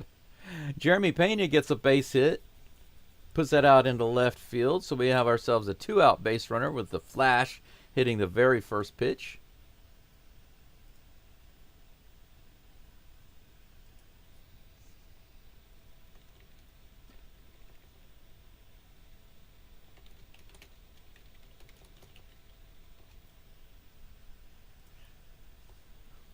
Jose Altuve comes to the plate with a runner on. 2 outs. Let's see what my hero can do. Here's the pitch. That's in there. 94 on the outside edge for strike 1. Okay, I had to get a couple of things straight on my screen, but it's all good now. Pena gets a little lead off at first base. Here comes the 0-1 pitch to Altuve. He grounds that one foul for strike 2. Altuve did have an infield hit his last at bat. 0-2 with 2 outs. Astros have 4 hits, but no runs. Nary a run on the screen. The Crawford boxes are calling the name Altuve. Altuve, you love me. Show me some love. Here's the pitch. High and outside. He fouls it off. Altuve going after pretty much everything right now, trying to make something happen. Count remains 0-2.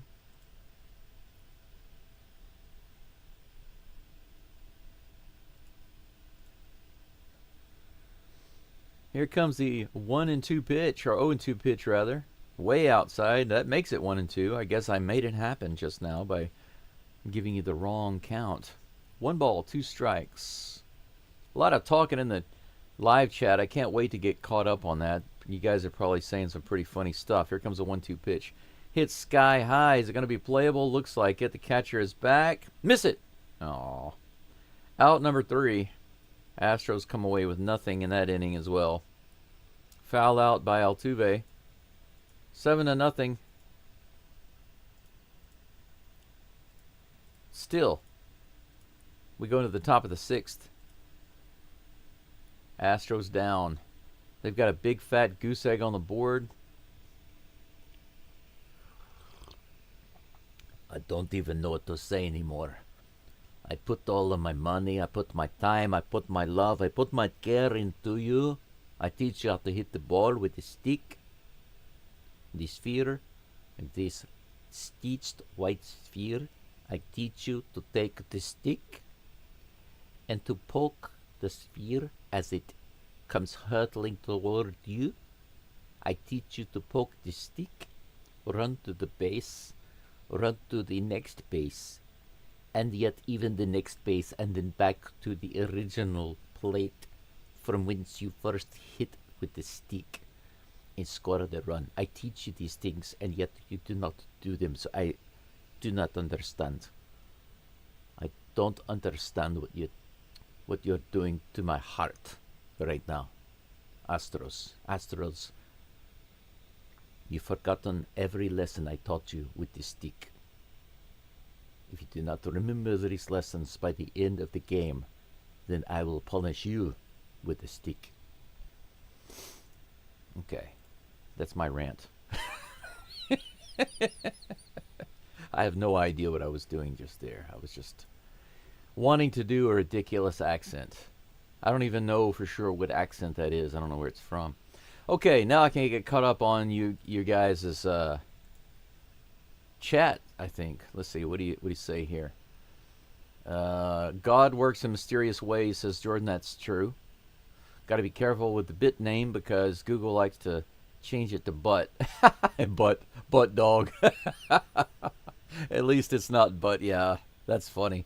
Funny how KC and our stats are near the same, but their record is so much better. Yeah, that's funny and sad.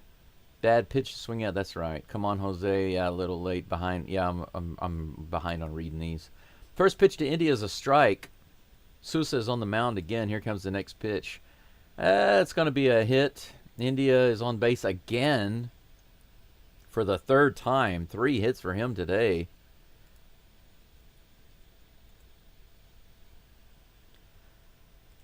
Leadoff base runner for the Royals. No outs. Bobby Whiff Jr. comes to the plate. A single, a triple, and a sacrifice fly for him today. Here comes the first pitch from Sousa. Swing and a miss. Good one. Whiff Jr.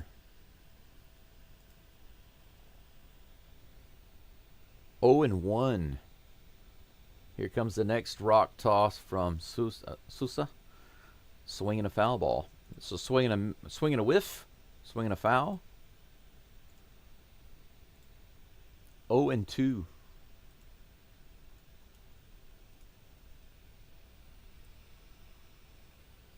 Bad at bat from Altuve. He kicks Yankee butt when it counts. Yeah, he does. Here's the pitch.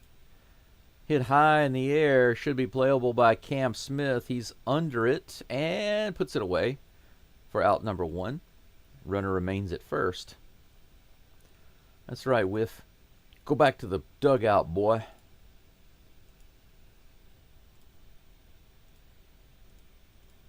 Vinny Pasquantino comes to the plate. BitDog says, what did you put in your coffee? The first time? Are you talking to Jordan, talking to me? This time I didn't put anything. It's just black coffee. First pitch to Pasquantino is fouled off for strike 1. 0-1 is the count. Jordan says, you're talented. I can't even sound gay.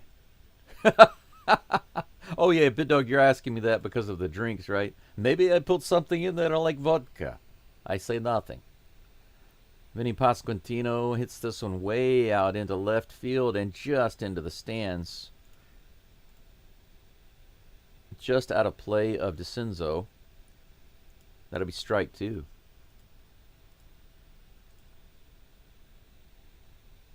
I think the reason that I've got that accent on my mind is because I watched the Marvel movie 2 days ago. You know, the I think it's called The Thunderbolts.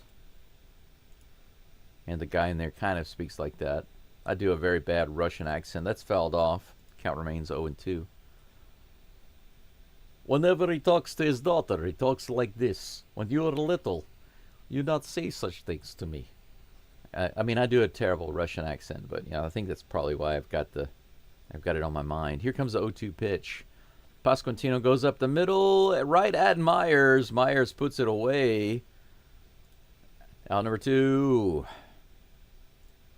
Runner retreats to first base like a scared turtle. A scared torta. Which is the easiest to mimic? Which voice is the easiest to mimic? For me, it is neutral American accent. Here comes the first pitch to Salvador Perez.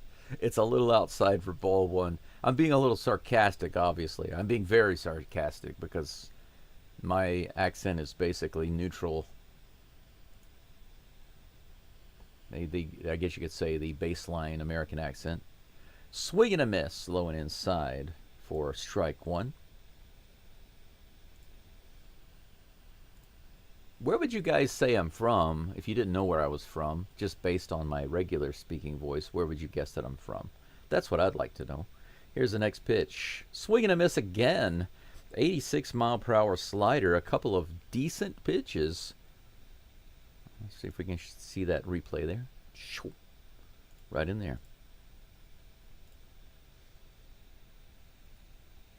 Next pitch on the way. It's a 1-2 delivery. Chopped foul. Just like preparing Peking duck, chopped foul. Just like the cooks preparing Peking duck in Beijing, it was chopped foul. Where do I come up with this nonsense? That one's high for ball 2. I'm making myself laugh. Yeah, maybe there is something in my coffee. 2 balls, 2 strikes. I didn't even update the count on the screen. What am I doing here? Here comes a 2-2 pitch. That was ripped hard. Foul. The count remains 2-2. Jordan, you said you can't sound gay. I can do gay voice too, but, you know, for your sake, I won't right now. A DP. I can make much bigger and meaner people think I'm crazy, but that's about it, Jordan. And as I'm speaking, a strikeout by Sousa. That's awesome. Perez went after it, couldn't get it. Strike 3. Sousa does a good job. 4 up and 3 down. No more runs for the Royals. Go home and cry to mama with your 7-run lead. That's right. You think you're so awesome because you have 7 runs? That's nothing, says the Astros. The Astros say, これはなしです。これはなしです。あなたは1番ですか？はははは。あなたはなしです。So yeah, I can do a little bit of Japanese too. A little bit of Nihongo. For those of you who don't know any Japanese, the word Nihongo, it means Japanese in Japanese. The word go, just like Geo, just like go, that's basically how you say language in Japanese. Very easy, right? So which go do you speak? Which language do you speak? Like, for example, Eigo is English. Nihongo is Japanese. Chugoku-go is Chinese. Chugoku means China. Chugoku-go is Chinese. And then you say Jin. Jin is like person. So if you say Nihonjin, and it's actually kind of easy if you think about it. The word Nihon means Japan. Nihonjin is Japanese person. Nihongo is Japanese language, right? But it's a little different depending on, if you're talking about English, Eigo is English. But England is Igirisu. So it changes a little bit. It's not like it doesn't have the A sound. It's Igirisu. And America is very easy. It's America. But if you put Jin on the end, once again, pretty easy. America Jin. America Jin. That would be an American. Isak Paredes is at the plate. Japanese lesson is over. Michael Wacha is back on the mound, about to deliver the first pitch. There it is, high for ball 1. This is the inning where the Astros go gangbusters. I'm declaring this official Astros gangbusters inning. Here's the next pitch. Outside, ball 2. Isak Paredes has gotten the memo from me. 69 pitches for Wacha. Here comes the next one. 2-0. Paredes hits that one deep all the way out to the wall, just shy of the wall. He got the memo. He just didn't pull it off like he was supposed to. He put so much air underneath that one. It was calling out for the Crawford boxes, but it turns into an out. Whew. I just saw some interesting stats about Wacha. Through the first 5 innings, he has a very low ERA. Beyond that, his ERA is almost 13. Christian Walker's at the plate, takes the first pitch in there for strike 1.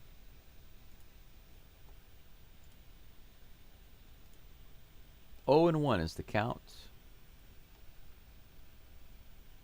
I love Peking duck. It's not bad. Foul ball. Strike 2. 0 and 2. Jordan says, I think it was a British accent the other day that you did. Yeah, sometimes I do that. I can play around with them a little bit. At first, when I posted Peking duck, Google replaced it with the D and an F, but then I changed it. Hello, chatters. Mark, welcome in. Thanks for being here. The 0 and 2 pitch is in the dirt. That'll be ball 1 to Christian Walker. 1 ball, 2 strikes. Mark says making a move now. Not yet, but we'll see. Here comes a 1-2 pitch. Strike 3. A delayed call by the umpire. Curveball in the top of the zone. Take a look at this. Yeah, curveball above the zone. Delayed call. Walker was not happy about that, and he has a right to be. Not only was it a delayed call, but that was a curveball out of the zone. There's no way that that was a strike, but out number 2. Yonder Diaz comes to the plate. The very first pitch, he hits it out in a left field. So once again, we have a 2-out base runner. Very first pitch. Diaz keeps his hitting streak alive. Runner on first with 2 outs.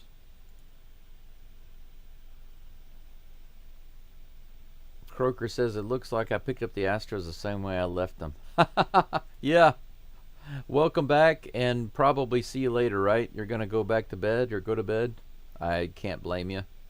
Here's the first pitch to Yiner. Not Yiner. Yiner just got on base. The Batman Caratini, 0-1 is the count.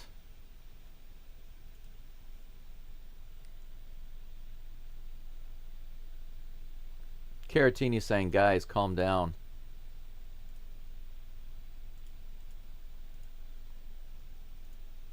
That's funny. Caratini calls timeout because the Astros dugout is jawing it up with the umpire right now. But Caratini had to calm them down. He was like, guys, it's okay.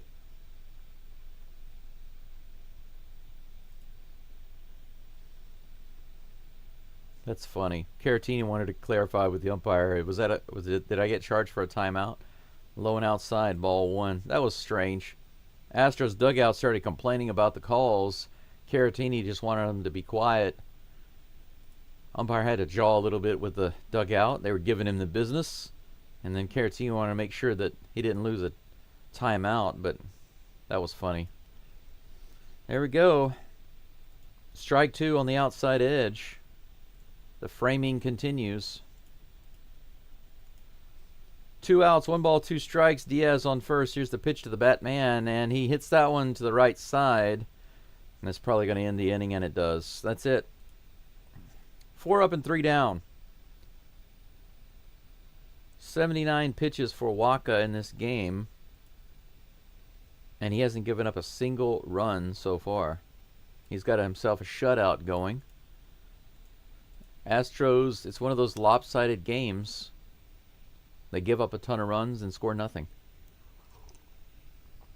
What a game, guys. Isn't this exciting? I need some popcorn. We go to the top of the 7th. 7-0. We're still in it. It's a close, tight game.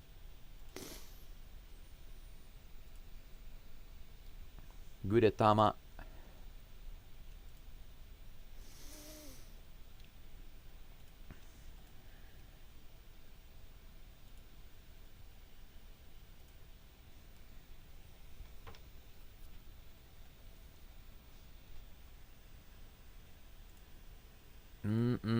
What a day, what a game. It is almost 11 o'clock in the morning here.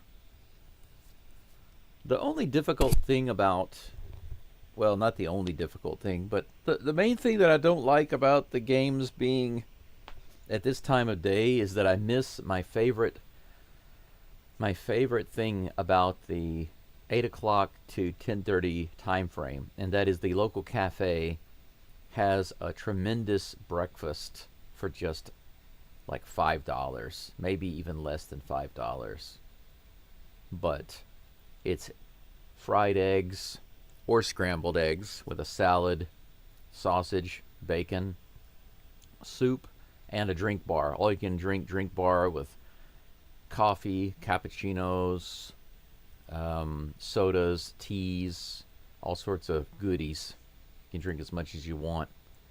It's a great place for me to go and relax, have something to eat, just have a nice, smooth, slow morning. But I can't do that because I don't have time whenever the Astros have the game. But it's also the best time for me. Steven Okert is on the mound for the Astros, finishing up his warm-up. He'll be facing the first batter in just a moment, Maikel Garcia, the #1 hottest batter for the Royals the last 20 games. Steven Fried Okert. Steven Fried Okert. Steven Okert. Steven Fried Okert. First pitch is on the way. In there for strike 1, and with that 79-mile-per-hour slider, the Astros mount their comeback from 7-0. Take it from me, Geaux Stros. Here's the next pitch. Outside and high. Don't let that discourage you. The comeback is in motion. The plan has been initiated. 1-1. Here comes the pitch to Garcia in the dirt. But this is part of Okert's plan to lull Garcia into a false sense of security. All right, let's see here. NBA draft looked fixed as could be. I didn't pay attention. I don't care about the NBA anymore or the NFL. Low and inside, bounces to the backstop. That's ball 3, 3-1. Okay, Okert now has Garcia so relaxed with the 3-1 count. 2 pitches in a row in the dirt. You see that? He almost got him around. Oh, they actually gave it to him. They petitioned first base, and he said, yeah, that's a strike. Here comes the next pitch. Ground ball to third base. See, I told you. He lulled him in, and he got the out. Did I not tell you? Telling you guys, I can see the future. And if you want to know how can I see the future? How can the Geaux Stros channel see the future? Well, it's quite easy, actually. Here's how. I'm in Japan. Right now it is 11 a.m. My time zone is far ahead, so I know exactly what's going to happen way before it happens. Here comes the next pitch from Fried Okert. He's facing Michael Massey. Michael Massey started off all of the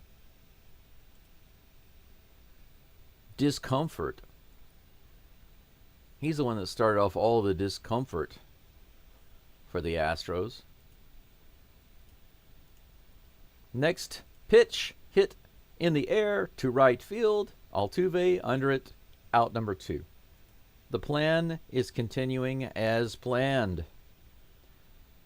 As my Vietnamese girl says, the strategy is working. That's literally what she says. Strategy. Okert's pitching is intelligent. He's an intelligent pitcher. Now he's facing Cavan Biggio. How about a strike just below the zone? Yeah, you got to pull him in first. You know, don't throw him a strike right off the bat. Make him feel like he's got a chance, and then just pull the rug out from underneath him. Here comes the 1-0 pitch to Biggio. A little high and inside. It's okay. Ball 2. It's under control. Okert wants to change the ball now that he has successfully given Biggio a false sense of security. He pulls in the new ball. This is the loaded one. Here comes the pitch. Just a little outside. Ball 3. Man, you talk about buttering up a batter. 3 balls and no strikes. This is just a setup. Here comes the steam. Right in there. Strike 1.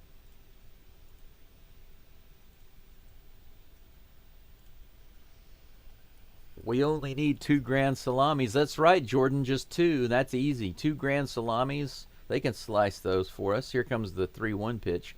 Another one right on the edge. Strike 2. I told you. Work the plan, Okert. The plan works. Work the plan. The plan works.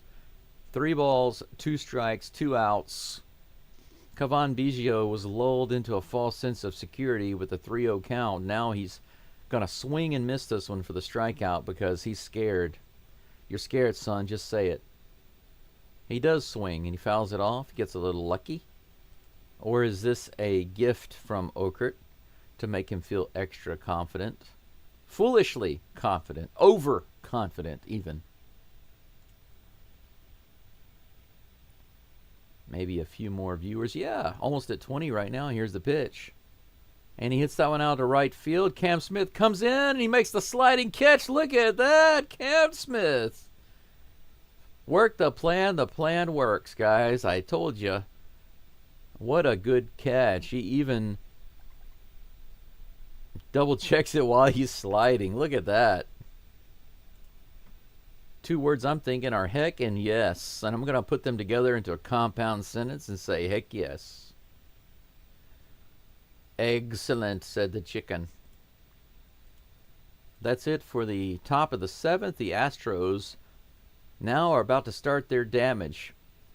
Let's go back to our history, our Astros history, guys, to have a little lesson. From the 7th inning on, the Astros have historically been, in recent years, the #1 team in baseball. Let's just be honest here. It's just the truth. I'm not saying anything that's opinion here. Everybody knows that, especially Yankees fans. But from the 7th inning on, the Astros are the team.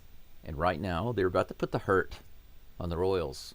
Royals are feeling pretty secure right now. And if you think about it, look at the scoreboard, okay? Seriously, look at the scoreboard. Gusto had a decent first inning. I think he allowed 1 base runner, got 3 outs, no problems. But then the 4th, he had a lot of 0-2, 1-2 counts. Royals got lucky, got 4 runs on the board. They got to him again in the 3rd. 4 runs and then 3 runs off of Gusto. But Taylor Scott came in, and from that point forward, they've been completely shut down. They haven't gotten anything on the board since those 2 innings. And they're not going to get anything else on the board. The Astros haven't put anything on the board at all, but now we are in the 7th inning. From now on, it's all Astros all the time. Welcome to 24/7, all Astros all the time. 7th, 8th, and 9th, it's going to be a bloodbath. The Royals are going to walk away from Daikin Park today wondering what happened to their underwear, because it's all missing. And what they don't realize is that it's all hanging in the rafters of Daikin Park. So, I don't know if any of that makes sense to you, but it makes sense to me. Jake Myers is at the plate today. 0-2 for the day.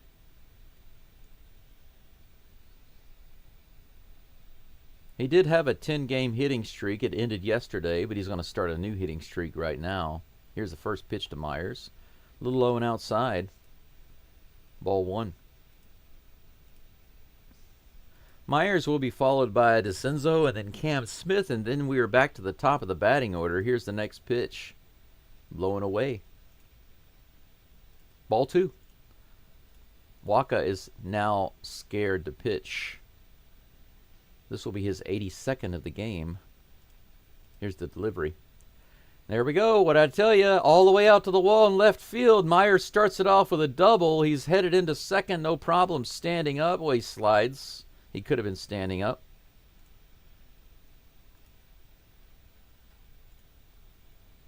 Leadoff double for Jake Myers. Boom. Nice smooth swing from Mr. Baseball there. Right down the line. Just about 3 feet fair. Okay. Zach DeCenzo's up. His turn. Here comes the pitch. Another rip to left field all the way to the wall. 2 in a row. This is going to score the Astros' first run of the game. What did I tell you? DeCenzo into second, no problem. No sliding for DeCenzo. 2 doubles back-to-back for the Astros. The bloodbath has begun. 7-1. Enjoy your lead while you can, Royals.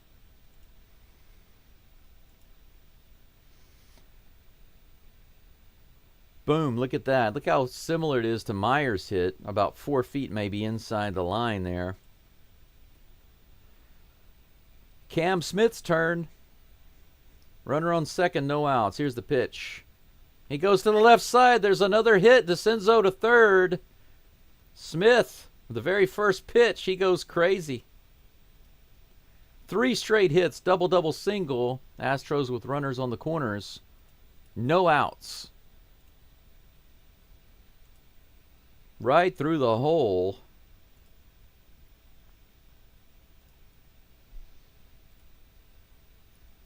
Waka about to deliver his 85th pitch of the game.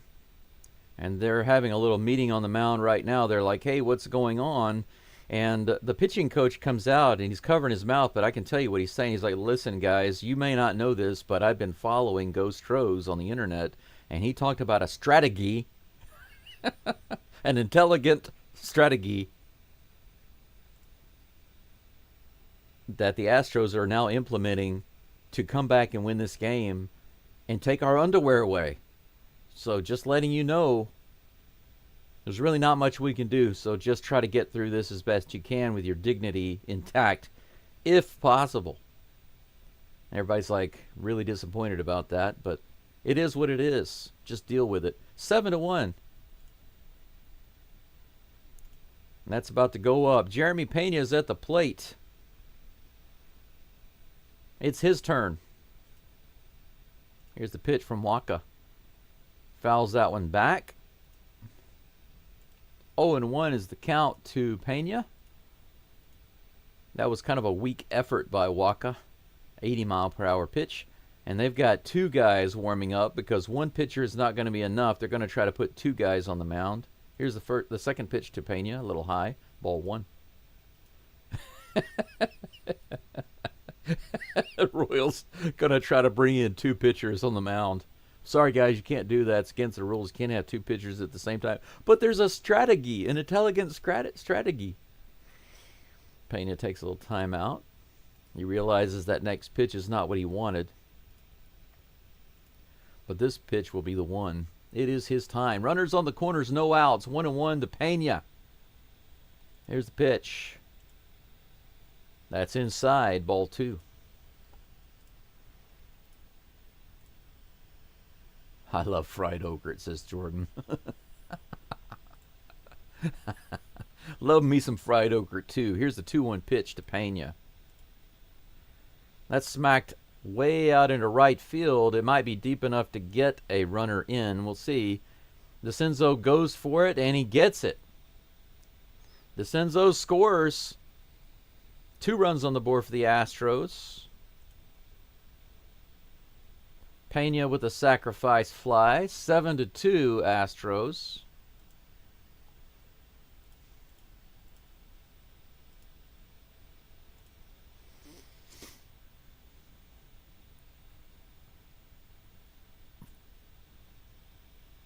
It was actually not a bad throw by Pasquantino. By the right fielder. Pasquantino decided to cut it off. DeCenzo was able to fly home because of that. But guess what? That's going to be it for Waka. He's out. Now the Royals are going to try to bring in two pitchers to pitch at the same time. But right now, the coach is trying to explain to them, well, they're not going to allow us to use two pitchers. I mean, we're kind of screwed right now, but the rules, the rules. But coach, but the game, we want to win the game. No. The rules, my friend, the rules. We have to follow the rules. 7-2, the Astros are about to be up. Runner on first with 1 out. Let's take a look at the live chat and see what I've missed. My favorite veggie is okra. Doesn't have to be fried. Yep. Do you have Gallivators? Okra and then Brussels. Brussels sprouts. Brussels Belgium sprouts.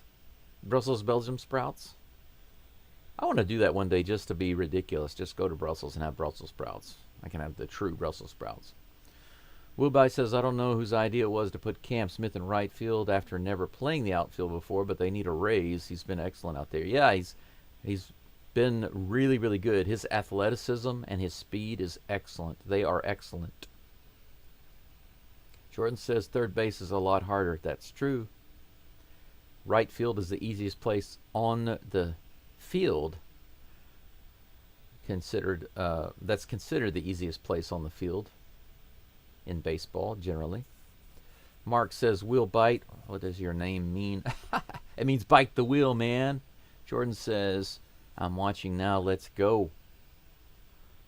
BitDog says the youngsters are getting it done. Yeah, everybody's going to get it done. Trust me. Trust me. Believe in Geaux Stros. Believe in me. Jordan says we're down to needing only 1 grand slam and a run. What the Royals don't realize is when they got all those seven scores, we were giving them the runs, and now they're starting to feel it. Josh Schreiber's on the mound facing Altuve. Altuve takes that first pitch low and inside. 0-1 is the count, but Altuve has been given the memo, and he is an intelligent hitter. He knows the strategy.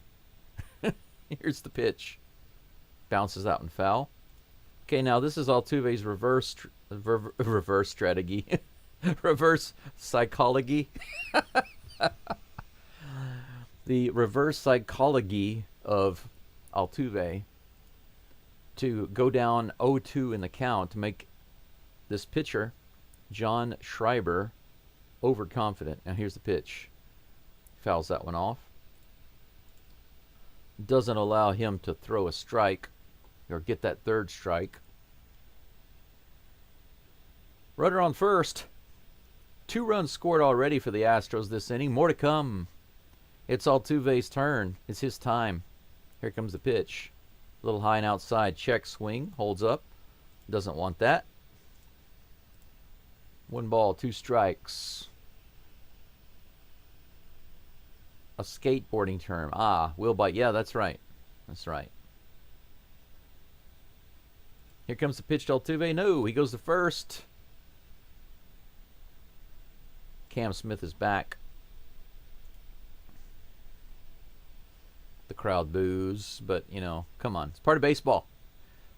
Let's give Altuve some cheers. Come on, cheer. Cheer. Here's the 1-2 pitch. Outside again. The count is even. Altuve isn't going to bite at that. He's not even going to will bite at that. 2 balls, 2 strikes. Here's the pitch. On the outside edge. He goes down. Altuve forgot the strategy. That wasn't the plan, my friend. Out number 2. Runner remains on first.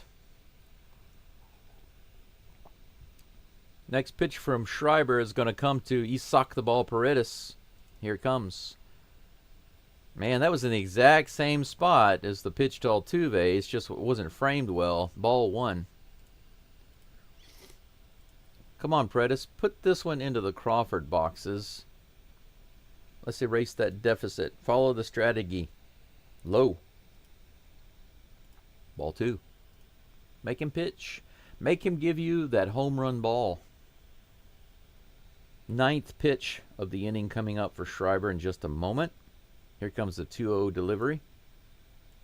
Way outside. 3 straight pitches out of the zone.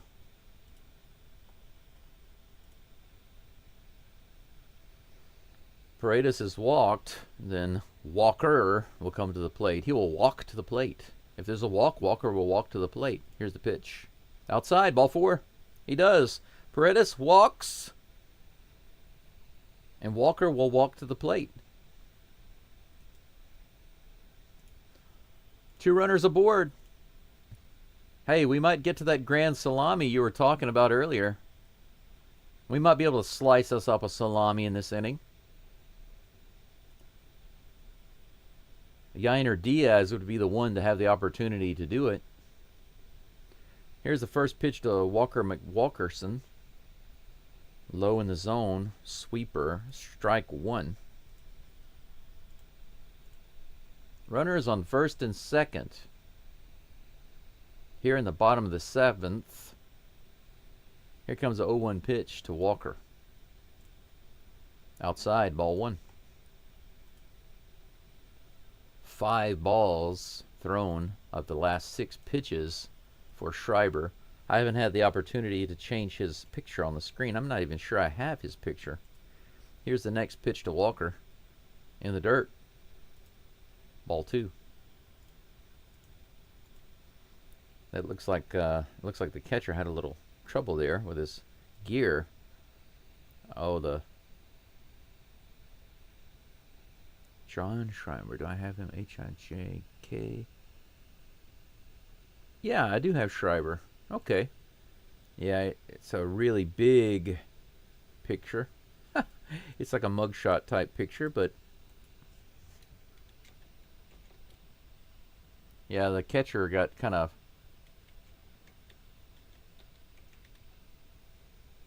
Catcher looks like he got kind of injured a little bit. He was expecting that ball to be inside, and when he went outside to get it, he kind of hurt himself in the leg a little bit, but he seems like he's okay now. He's just trying to throw a wrench into the deep, intelligent strategy of the Astros.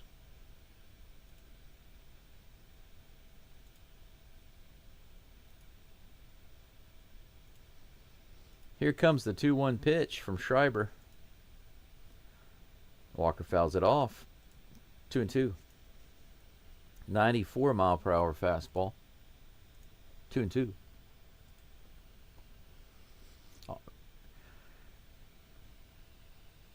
Altuve needs to make the pitcher pitch in the little box instead of expanding the strike zone like he's 6 feet tall. That's true. Here's the pitch. Foul tip, strike 3. So, unfortunately, Walker doesn't follow the plan, but that's okay. Astros own the 7th, 8th, and the 9th, and they've shown that here. 2 runs. They cut into the lead. Now they're only down by 5. Just 5. 7 is not a big deal. But being down by 5, that's kind of like an automatic win for the Astros. They will definitely get those runs made up in the next couple of innings. Let's go ahead and reset all these stats, clear the bases. We go into the top of the 8th. Astros only down by 5, 7-2 to the Royals.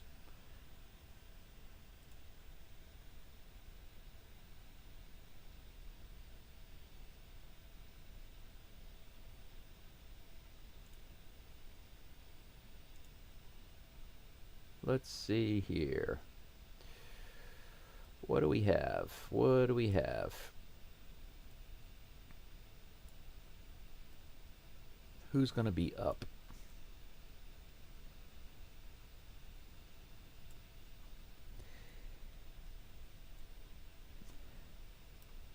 My scoreboard is going kind of crazy on the screen. I'm trying to adjust it a little bit.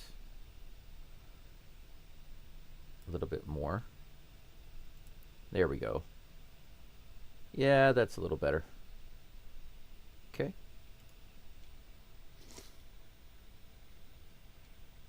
All right. Now, what am I missing in the chat? Jordan says that was actually good at bat ball too. Yeah, it wasn't bad. It could be 7-5 soon. It will be. Wobite says when your trucks are so loose that your wheels bite into the board during hard turns or landings. Back when I skated, most people couldn't ride my brands because I kept my truck so loose. Freestyle BMX. I wanted to get into BMX so bad when I was a kid, but just wasn't able to. Family couldn't. First 5 years of my life, 6 years maybe, 6. Yeah, my family's doing pretty well, but my dad got laid off from the steelworking job, and after that, we had no money. Steven Okert is back on the mound. He throws the first pitch in the dirt for ball 1. He is facing Drew Waters.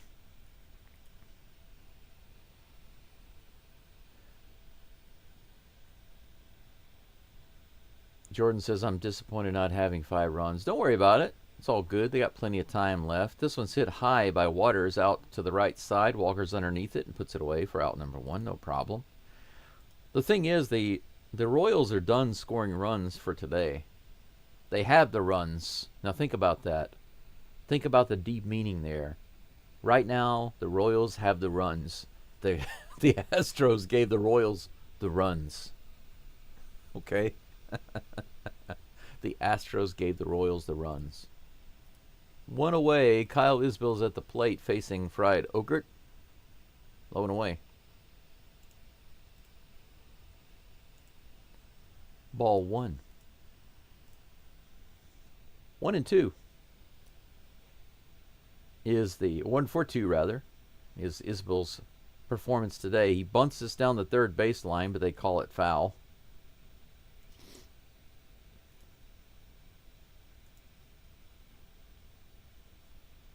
That'll be strike one. 1-1 is the count.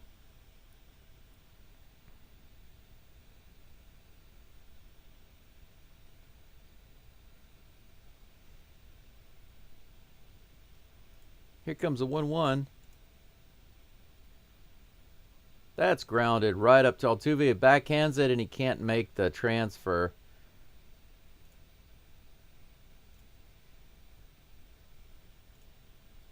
They're going to call that a base hit.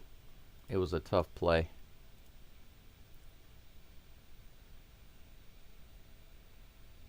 Unfortunately, Altuve not able to make that play, but that's okay. They can get the double play right here. That counts as a hit because probably wouldn't have been able to get him anyway. India is at the plate. Here comes the double play. Nope. Okrit goes over to first base.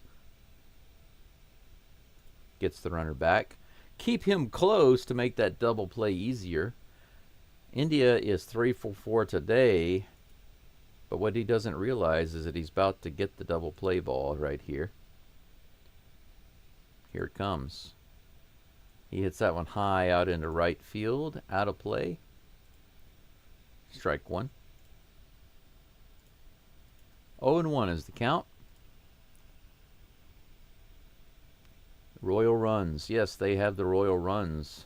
Casey with the droopy pants. Droopy poopy pants. Soggy bottoms. Here's the pitch.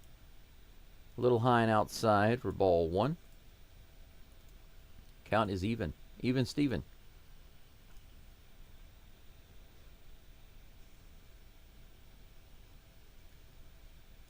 Okrit looking for the double play ball here. Swinging a foul tip miss for strike two.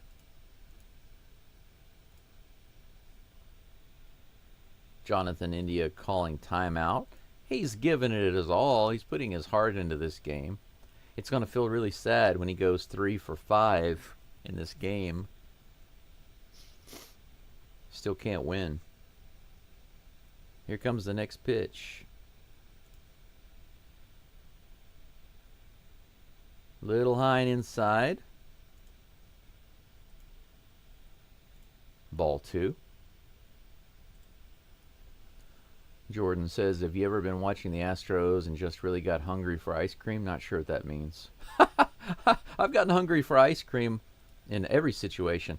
India hits that out to center field. Myers is underneath it. He catches it and brings it in. That's not the double play I was looking for, but we'll take it for now. Out number 2, runner stays at first. Bobby Whiff Jr. comes to the plate.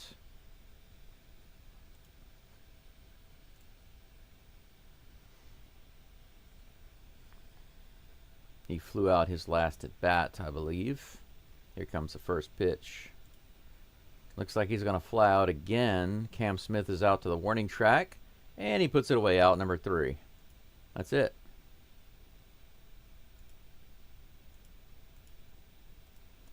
Bullpen doing nothing but shutting down the Royals. So the Astros give the Royals the runs early.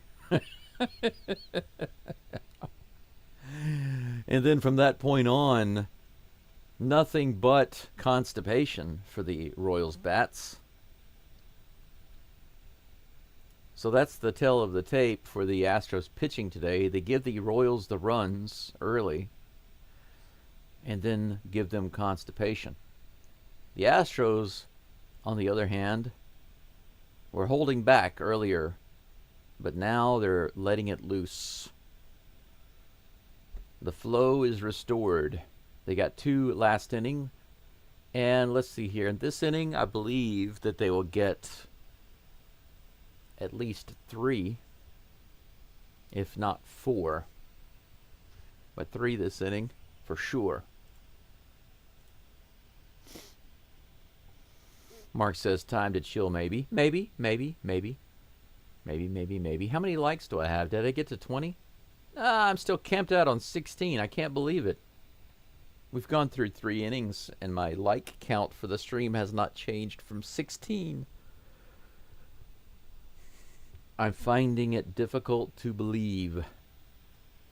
Just need 4 more to get to 20. Help me get to 20 if you have not liked the live stream already.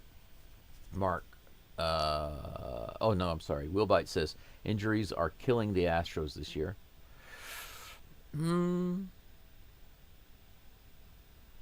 I don't know about that. I don't think the Astros injuries are really killing them. It's just poor hitting that's been killing them.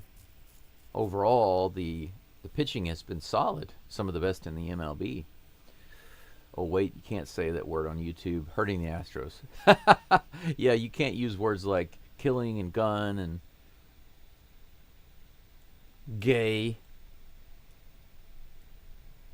and pandemic and coronavirus and vaccine. There are a lot of words that YouTube will shut down, right? Steven Cruz is on the mound for the Royals. He's going to be facing Yainer Diaz, who's about to start the 8th inning bloodbath. Here we go.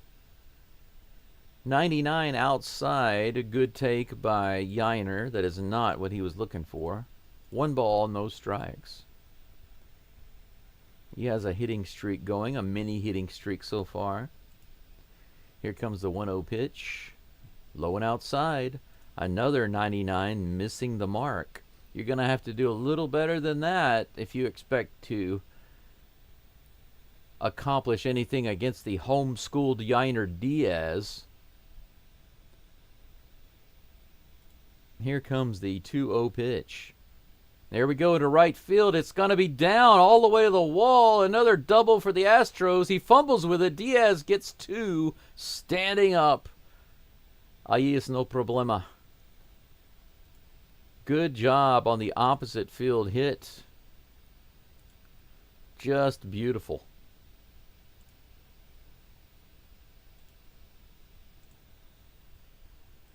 That's what I'm talking about. I told you, intelligent strategy. 104.1 mile per hour smack out into right field. And that brings up the Batman, Victor Caratini. Oh, he hit him in the legs. Oh my gosh, what is the deal with Caratini getting hit in the legs? Yesterday, twice, and today, again? Are you kidding me? What in the world is the deal, man? If you saw yesterday's game, right in the back leg, look at that. Man.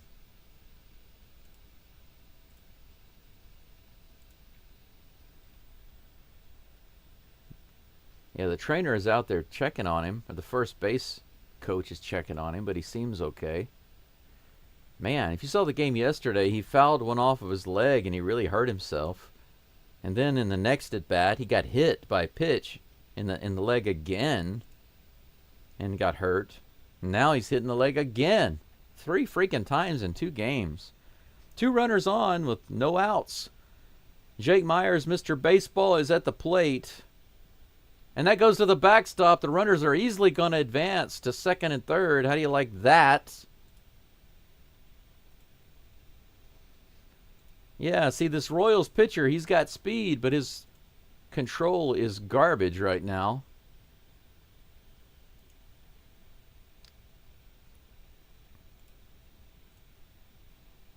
Runners on second and third. 1 ball, no strikes to Myers. Here comes the pitch. And there we go. Right through the right side. Myers does it. Diaz scores. Oh, it's going to score another run. There's an error.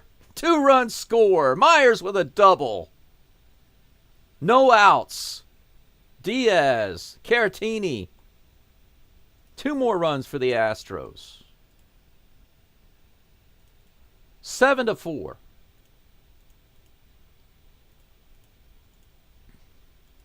Jake Myers with the opposite field hit. The right fielder couldn't handle it. Waters, he missed it. Had to go back in. That gave the Astros an extra run and let Myers get to second base. 3-run deficit. 9 hits now for the Stros. The crowd is going crazy. No outs, runner on second. Zach DeCenzo's turn. He comes to the plate. First pitch from Cruz on the way. Fouled off. That was a good one to go after, a 91-mile-per-hour one on the outside edge. They've already got people warming up in the bullpen out there. 0-1 is the count. We haven't any strategy. We have a strategy. It's in motion. Trust me. It started in the 7th inning. 0-1 is the count. Here comes the pitch. DeCenzo swings at that one right in the zone. A very rare pitch right in the zone. A 98-mile-per-hour fastball for Cruz. Everything that he's tossed around the zone, the Astros have hit. But he's throwing a lot of wild pitches. Here comes the 0-2 pitch. Right in there, 100 miles an hour. DeCenzo doesn't pay attention, and he takes the strike 3. So I guess DeCenzo doesn't want to be a part of this comeback, but that's okay. Cam Smith comes to the plate. He can take part.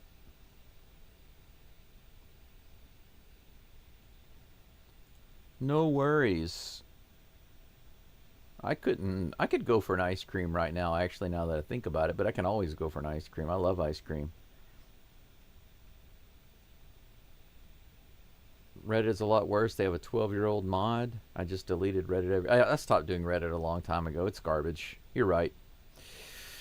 Check it out, guys. The Royals are not going to give their pitcher, Steven Cruz, the opportunity to stay in the game. They're going to go ahead and bring in another guy. They're not going to pitch to Cam Smith with Steven Cruz. So they are changing pitchers.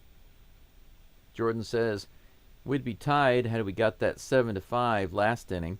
Yeah, if we had just managed to bring in some runners with bases loaded. Knock it to the Gallivators. That's right. Absolutely.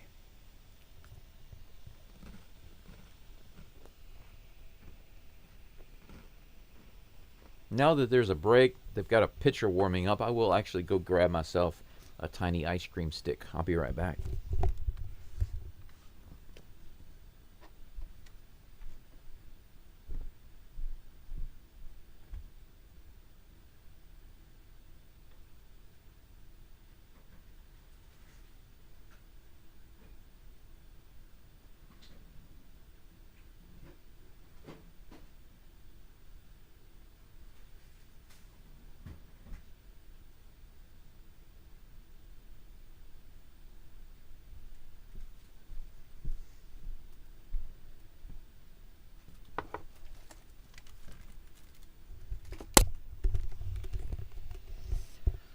All right.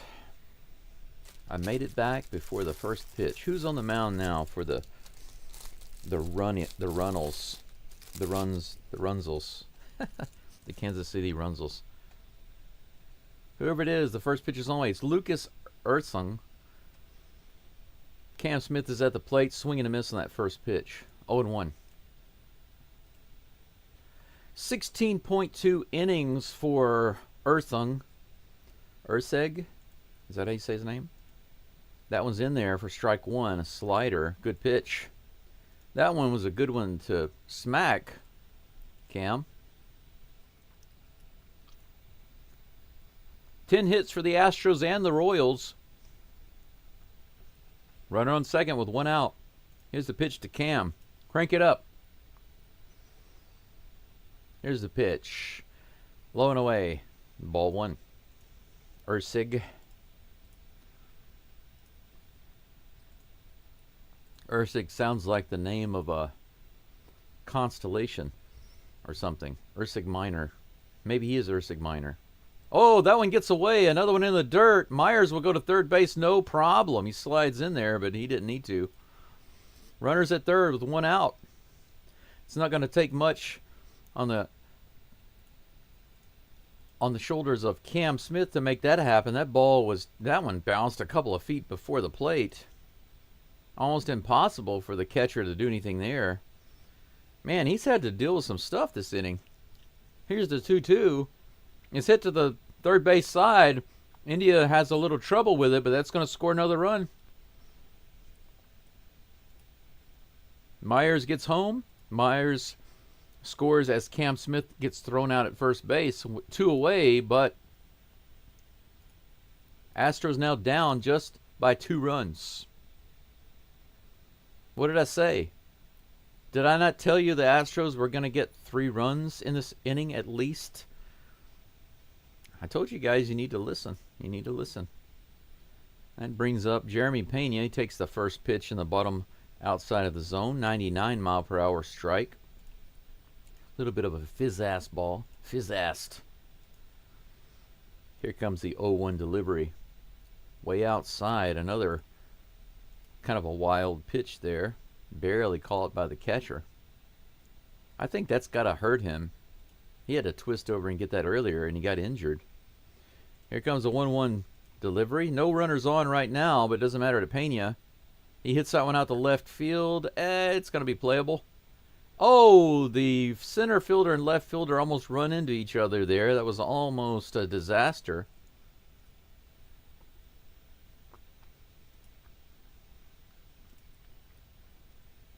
Nonsense going on for the Royals right now, but that's okay.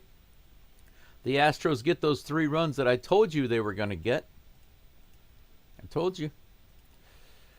You guys got to listen to me. 7-5. The Astros only down by 2. In the bottom of the 9th, the Astros are going to win the game.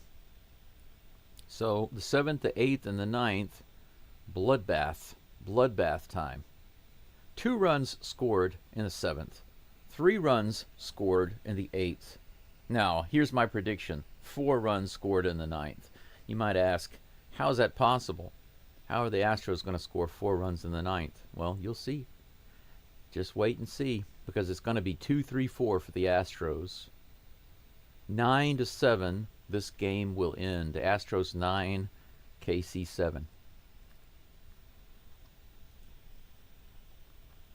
Trust in that.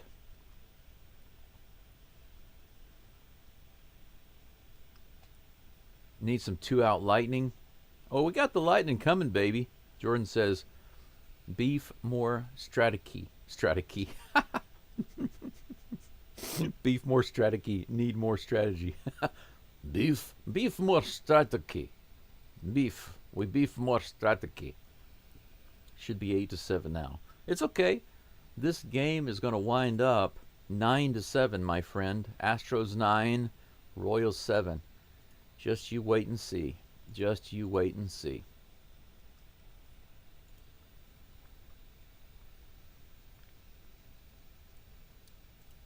Who is on the mound for the Astros, I wonder?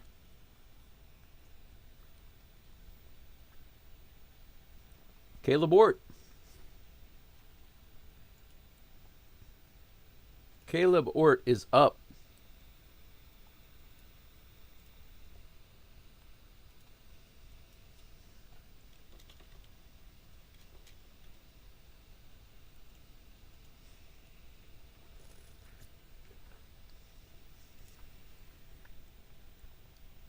First pitch, incoming to Vinny Pasquantino. Just a little low. Could have gone either way. Ball 1, 96-mile-per-hour fastball. Pasquantino is 1 for 4-0. Here's the 0-1 pitch, or 1-0 pitch rather. He's got himself a little single, but that's no big deal. Just a setup for the double play. So that's not really a single. That's what you call a double play setup ball. The Royals with a guy on first.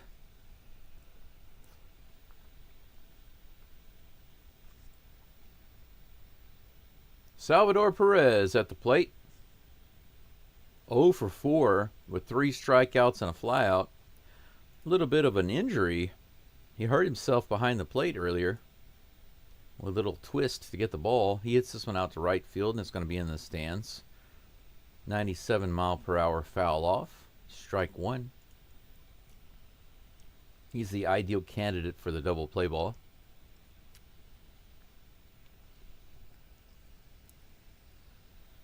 0-1. Here comes the pitch from Ort. A wee bit outside. 1-1. The count's even. 16 people watching. Be sure to leave the like on the live stream. I'm at 17. I need 3 more to get to 20. Thank you in advance.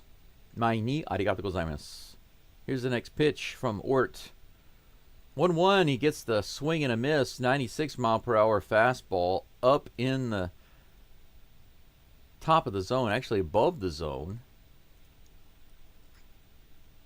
Perez goes after it like mama's apple pie, sitting up in the window, but it was too high for him to reach. Here's the next pitch, fouls it off. He got those hands slapped away. You don't touch that. Let it cool down. You touch that before it's cooled down and mama serves it for dinner, you're going to be in trouble, Perez. Ort slaps his hands away. Hands off the apple pie, my friend. 1 ball, 2 strikes. Here's the toss. Right in the top of the zone. What a good pitch. Just misses. How did he not swing at that? 2 balls, 2 strikes. Caleb Ort, number 63. Here comes the 2-2 pitch. Fouled off again. 63 with the delivery.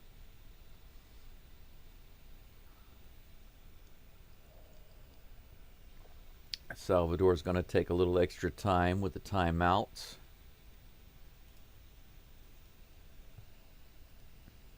I got myself a cookie, a cranberry cookie, cranberry oat milk cookie, and a little bit of ice cream.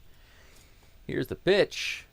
Hit high in the air out to right field. Long run for Cam Smith, and he's able to get there. Out number 1. Runner goes back to first base. Salvi is 0 for 5 today. He's not having himself a wonderful game.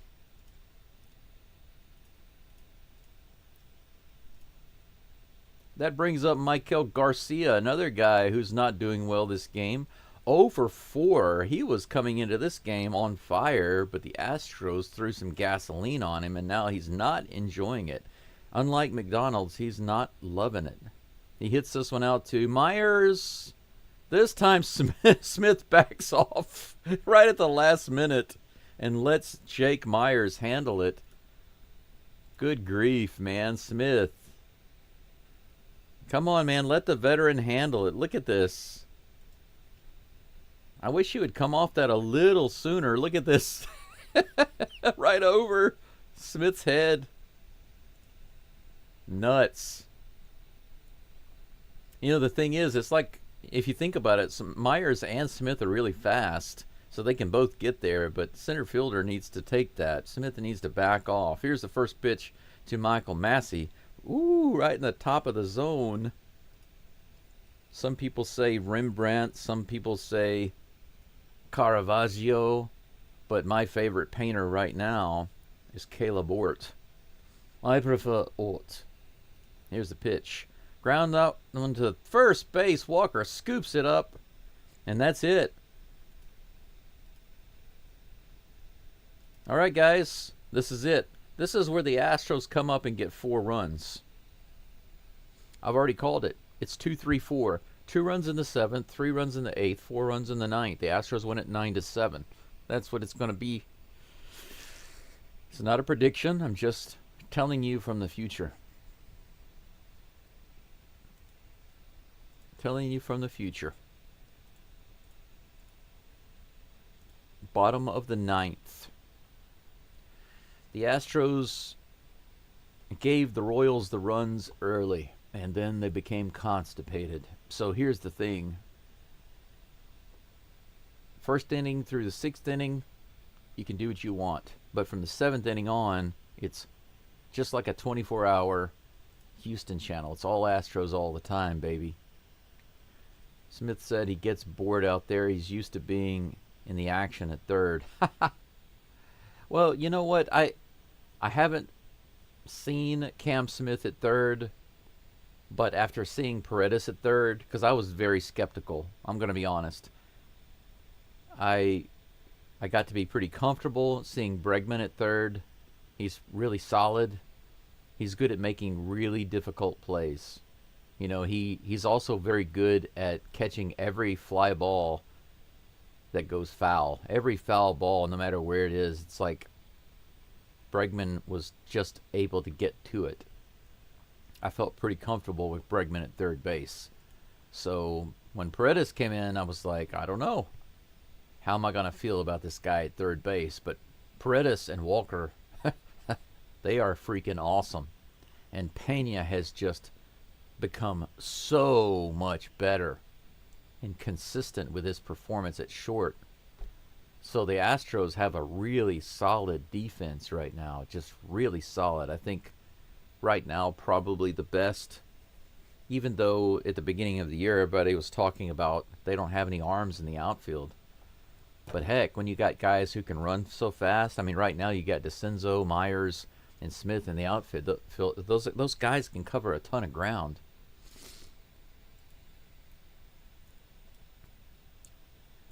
Who else but my personal hero to start the damage?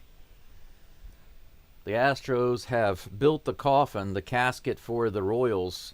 Carlos Estevez is in for the Royals, and who else but my hero, Jose Altuve, to lead off the carnage. Here's the first pitch to him. Outside, ball one.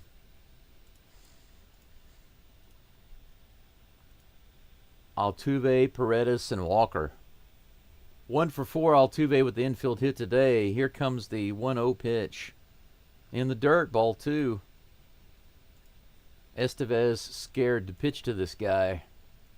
This is Mr. Ninth Inning right here.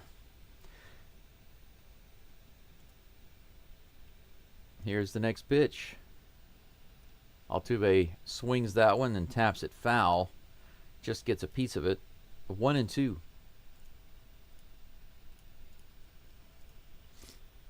Taking the balls out of the zone. Swinging at the ones in and around the zone. That's what we want to see. Here comes the next pitch. There we go. Altuve's on base with the hit.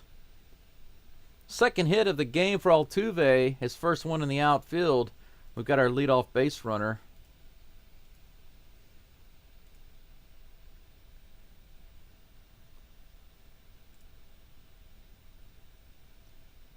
"95-mile-per-hour upper fastball on Altuve, and he makes him pay. Can't throw anything to a man like that. Isaac the Ball Paredes comes to the plate. First pitch, 88-mile-per-hour slider in there for a strike. Not a big deal.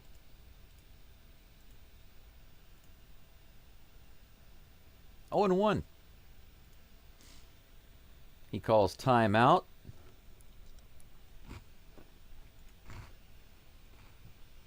Steps out of the box. Yeah, you're right. Paredes is awesome at third. Here comes the 0-1 pitch to Paredes. Fouls that one off. 0-2. No big deal.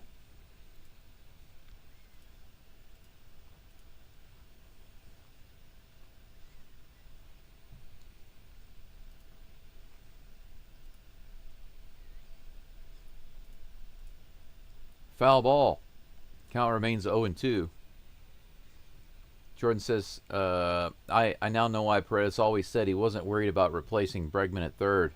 Yeah, that's absolutely right. He knows what he's doing.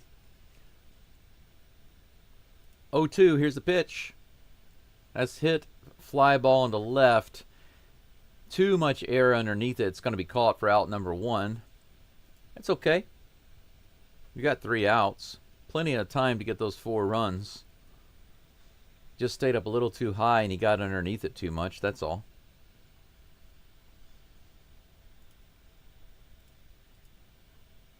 One away. Christian Walker comes to the plate.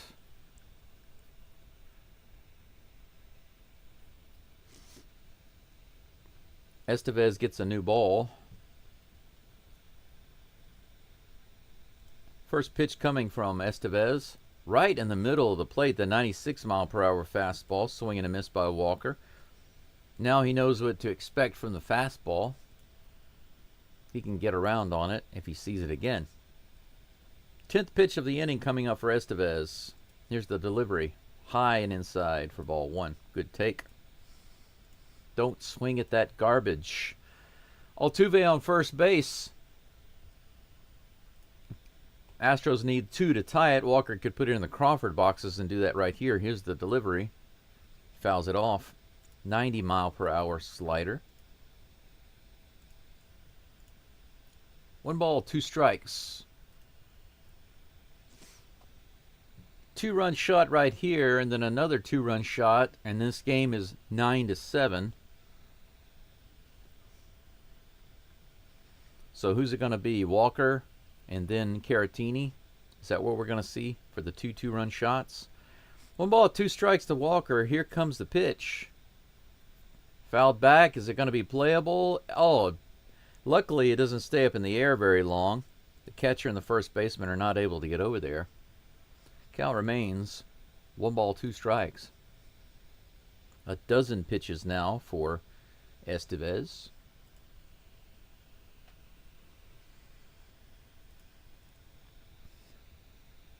Carlos Estevez doesn't realize it, but he's about to get owned.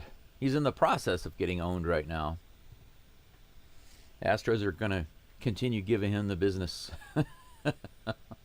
1 ball, 2 strikes. Here's the pitch. Foul tip, strike 3. So it's not going to be Walker. I thought it was going to be Walker, but I guess that that's going to be passed on to Yainer Diaz. Out number 2. So that means Yainer gets the 2-run shot. It's either Yainer with the 2-run shot, or it's going to be Myers with a grand slam. One of those. Let's see. First pitch to Diaz is on the way. High, ball 1.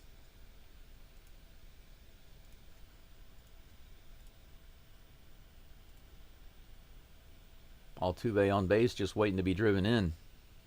All he has to do is relax. Here comes the pitch from Yainer. Swing and a miss. That one was above the zone. That's not the one you were supposed to be going for. But I guess he just wants to have a little fun. He's just having fun. He's just out there having fun, guys. Yainer 2 for 4 today. About to make it 3 for 4. 3 for 5, rather. Here's the pitch. This one's in the middle. It's hit up the middle. It's going to be playable. And he puts it away. That's going to be it, unfortunately. Yainer Diaz did not get the memo, guys. I'm not sure exactly what he was thinking there. That's going to be all she wrote for this game. Astros dropped the first game at home versus the Royals 7-5. 3 away. 3 outs. It was a good run. They did their best. They didn't completely follow the strategy. But you know what?